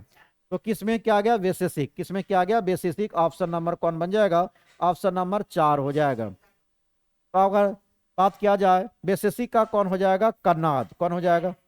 कन्नाद। और न्याय का कौन हो जाएगा? गौतम। न्याय का कौन होगा? गौतम। योग का कौन हो जाएगा? पतंजलि। योग का कौन होगा? पतंजलि। सांख का कौन होगा? कपिल। सांख का कौन होगा? कपिल होगा।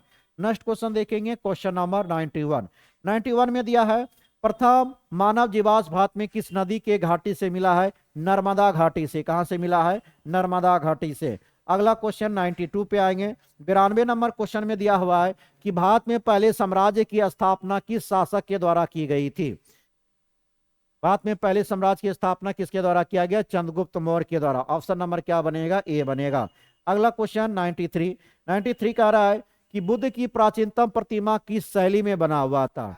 तो गंधार शैली में। किस में हो जाएगा? गंधार। बुद्ध की प्राचीनतम प्रतिमा किस शैली में बना? गंधार शैली में बना था। मथुरा शैली में भी था, लेकिन इसमें पहला गंधार शैली हो जाएगा। किस अभिलेख में कलिंग विजय का वर्णन है? कलिंग युद्ध का वर्णन कहा जाए तो किस में हो जाएगा? हाथी गुफा अभिलेख। किसमें था? हाथी गुफा अभिलेख। अभिलेख आपका सी में हो जाएगा। नेक्स्ट क्वेश्चन देखेंगे 95। 95 कह रहा है, प्राचीन काल में गंगा के दक्षिण क्षेत्र को क्या कहा जाता था? तो क्या कहा जाता था? इसमें कोई नहीं हो जाएगा ना। प्राचीनतम काल में गंगा दक्षिण, अरनाथ, चोल, ये सब दक्षिणा नहीं हो जाएगा। नेक्स्ट क्वेश्चन देखेंगे 96। 96 में है कि भारतीय उपमहाद्वीप में लोहे का प्रयोग कब शुरू हुआ था? तो भारतीय उपमहाद्वीप में लोहे का प्रयोग अगर कब शुरू हुआ था, अगर इसमें पूछा जाए, तो यह तो आपको 1500 ईसा पूर्व में। कब हुआ था? 1500 ईसा पूर्व में हुआ था। तो ऑप्शन में तो कोई नहीं दिख रहा। ऑप्शन नंबर क्या हो जाएगा? ई नंबर। नेक्स्ट क्वेश्चन देखेंगे 97। 97 नंबर क्वेश्चन क्या कर रहा है, दूसरी शताब्दी में आसपास रचित संस्कृति शिलालेख के अनुसार सुदर्शन झील एक कृत्रिम जलाशय की मरम्मत किसके द्वारा? तो यह रुद्रदामन के द्वारा। किनके द्वारा हुआ था? रुद्रदामन। ये गलत लिखा हुआ, क्या होगा? रुद्रदामन के द्वारा हुआ था। ऑप्शन नंबर सी बनेगा। नेक्स्ट क्वेश्चन देखेंगे 98। 98 नंबर क्वेश्चन में है कि झांसी के पास देवगढ़ का मंदिर और इलाहाबाद के पास गढ़वाल मंदिर में बनी मूर्ति किस कला के महत्वपूर्ण अवशेष है? तो किसका हो जाएगा? गुप्त कला का। किस कला का है? गुप्त कला का है। नेक्स्ट क्वेश्चन पे आएंगे, क्वेश्चन नंबर 99। 99 नंबर में है कि विक्रमशिला विश्वविद्यालय किनके द्वारा स्थापित किया गया? तो यह धर्मपाल के द्वारा किया गया था। औदंतीपुरी विश्वविद्यालय की स्थापना किन्होंने किया था? गोपाल के द्वारा किया गया था। अब बौद्ध मठ की बात तो देवपाल के द्वारा किया गया। 103 में दिया हुआ है मिलान करने के लिए चरक। चरक के द्वारा किसकी किया गया? तो चिकित्सा। चरक का संबंध किससे हो जाएगा? चिकित्सा से। ब्रह्मगुप्त का संबंध किससे हो जाएगा? गणित से हो जाएगा। ब्राह्मीर का संबंध किससे हो जाएगा? ज्योतिष से हो जाएगा। अब विशाख दत्त का संबंध किससे हो जाएगा? नाटक से। विशाख दत्त का संबंध किससे हो जाएगा? नाटक से। नेक्स्ट क्वेश्चन देखेंगे, क्वेश्चन नंबर आएंगे 104 पर। 104 का रहा, नाथपंथी सिद्धों और योगियों ने भक्ति धर्म को किस क्षेत्र में लोकप्रिय बनाया था? तो किसमें बनाया था? उत्तर भारत। ऑप्शन नंबर 4 बनेगा। नेक्स्ट क्वेश्चन पे आएंगे, क्वेश्चन नंबर 105। वही सारा रिपीट हो रहा आपका। प्रारंभिक वैदिक काल के दौरान कौन सा शहर प्राचीन मगध साम्राज्य की राजधानी के रूप में कार्य करता था? तो राजगिरी करता था। कौन करता था? राजगिरी। नेक्स्ट क्वेश्चन देखेंगे 106 नंबर। 106 में है कि राजनीति की प्रारंभिक पुस्तक नीतिसार किसके द्वारा लिखी गई? नीतिसार किनके द्वारा लिखा गया? कामनानंद। किनके द्वारा? कामनानंद के द्वारा। Option number B. Next question देखेंगे 107। 107 में कह रहा है कि चीनी स्रोत के अनुसार श्रीलंका के शासक मेघवर्मन ने गया में बौद्ध मंदिर बनाने की अनुमति के लिए निम्नलिखित में से किस गुप्त राजा के पास एक में मिशनरी भेजा था? किनके पास भेजा था? समुद्रगुप्त ने। किसके पास भेजा था? समुद्रगुप्त में। नेक्स्ट क्वेश्चन देखेंगे क्वेश्चन नंबर 108। 108 नंबर क्वेश्चन में है भारतीय कला में स्तूप, चैत्य और विहार का निर्माण निम्नलिखित में से किससे संबंधित है? तो बौद्ध धर्म से। किससे संबंधित है? बौद्ध धर्म में। अब इसमें अगर बात करें चैत्य का मतलब क्या होता है, तो पूजा स्थल। पूजा स्थल को क्या कहते हैं? चैत्य। पूजा स्थल को क्या कहते हैं? चैत्य। अगर विहार की बात करें तो बौद्ध भिक्षु को रहने वाला स्थान, बौद्ध भिक्षु को रहने वाला स्थान विहार कहलाते हैं। स्तूप की बात करें तो संतों के उपासना के लिए, संतों की उपासना की जगह को क्या कहा गया? स्तूप कहा गया। अगला देखेंगे क्वेश्चन नंबर 109। 109 में क्या कह रहा है कि निम्नलिखित में से कौन सा जानवर सिंधु घाटी सभ्यता के लोगों को नहीं पाया गया? तो कौन हो जाएगा इसमें? घोड़ा। ऑप्शन नंबर बी बनेगा। नेक्स्ट क्वेश्चन देखेंगे क्वेश्चन नंबर 110। 110 में निम्नलिखित में से चेर राजवंश की राजधानी कौन सी थी? तो कौन था? करूर था। Karur. Next question, question number 111। निम्नलिखित में से किस शासक ने हर्ष के समय असम पर शासन किया था? तो भास्कर बर्मन ने किया था। किन्होंने किया था? भास्कर बर्मन ने किया था। Next question 112। 112 में है राजा प्रवरसेन के बारे में लिखित पर विचार करें। वह वाकाटक वंश का वास्तविक शासक था। बिल्कुल सही है। उनका साम्राज्य उत्तर में बुंदेलखंड से लेकर दक्षिण के हैदराबाद तक था। वह अपने पिता बिंद शक्ति के उत्तराधिकारी भी थे। उनका उल्लेख पुराणों में मिलता। चारों ऑप्शन यहाँ पर क्या है? सही है। ऑप्शन नंबर सी बन जाएगा। सी में उपरोक्त में से सभी ऑप्शन नंबर डी बनेगा। क्वेश्चन नंबर 13 पे आएंगे। 113 में है निम्नलिखित में से किस महान शासक ने प्राचीन बिहार में हर्यक वंश की स्थापना किया था?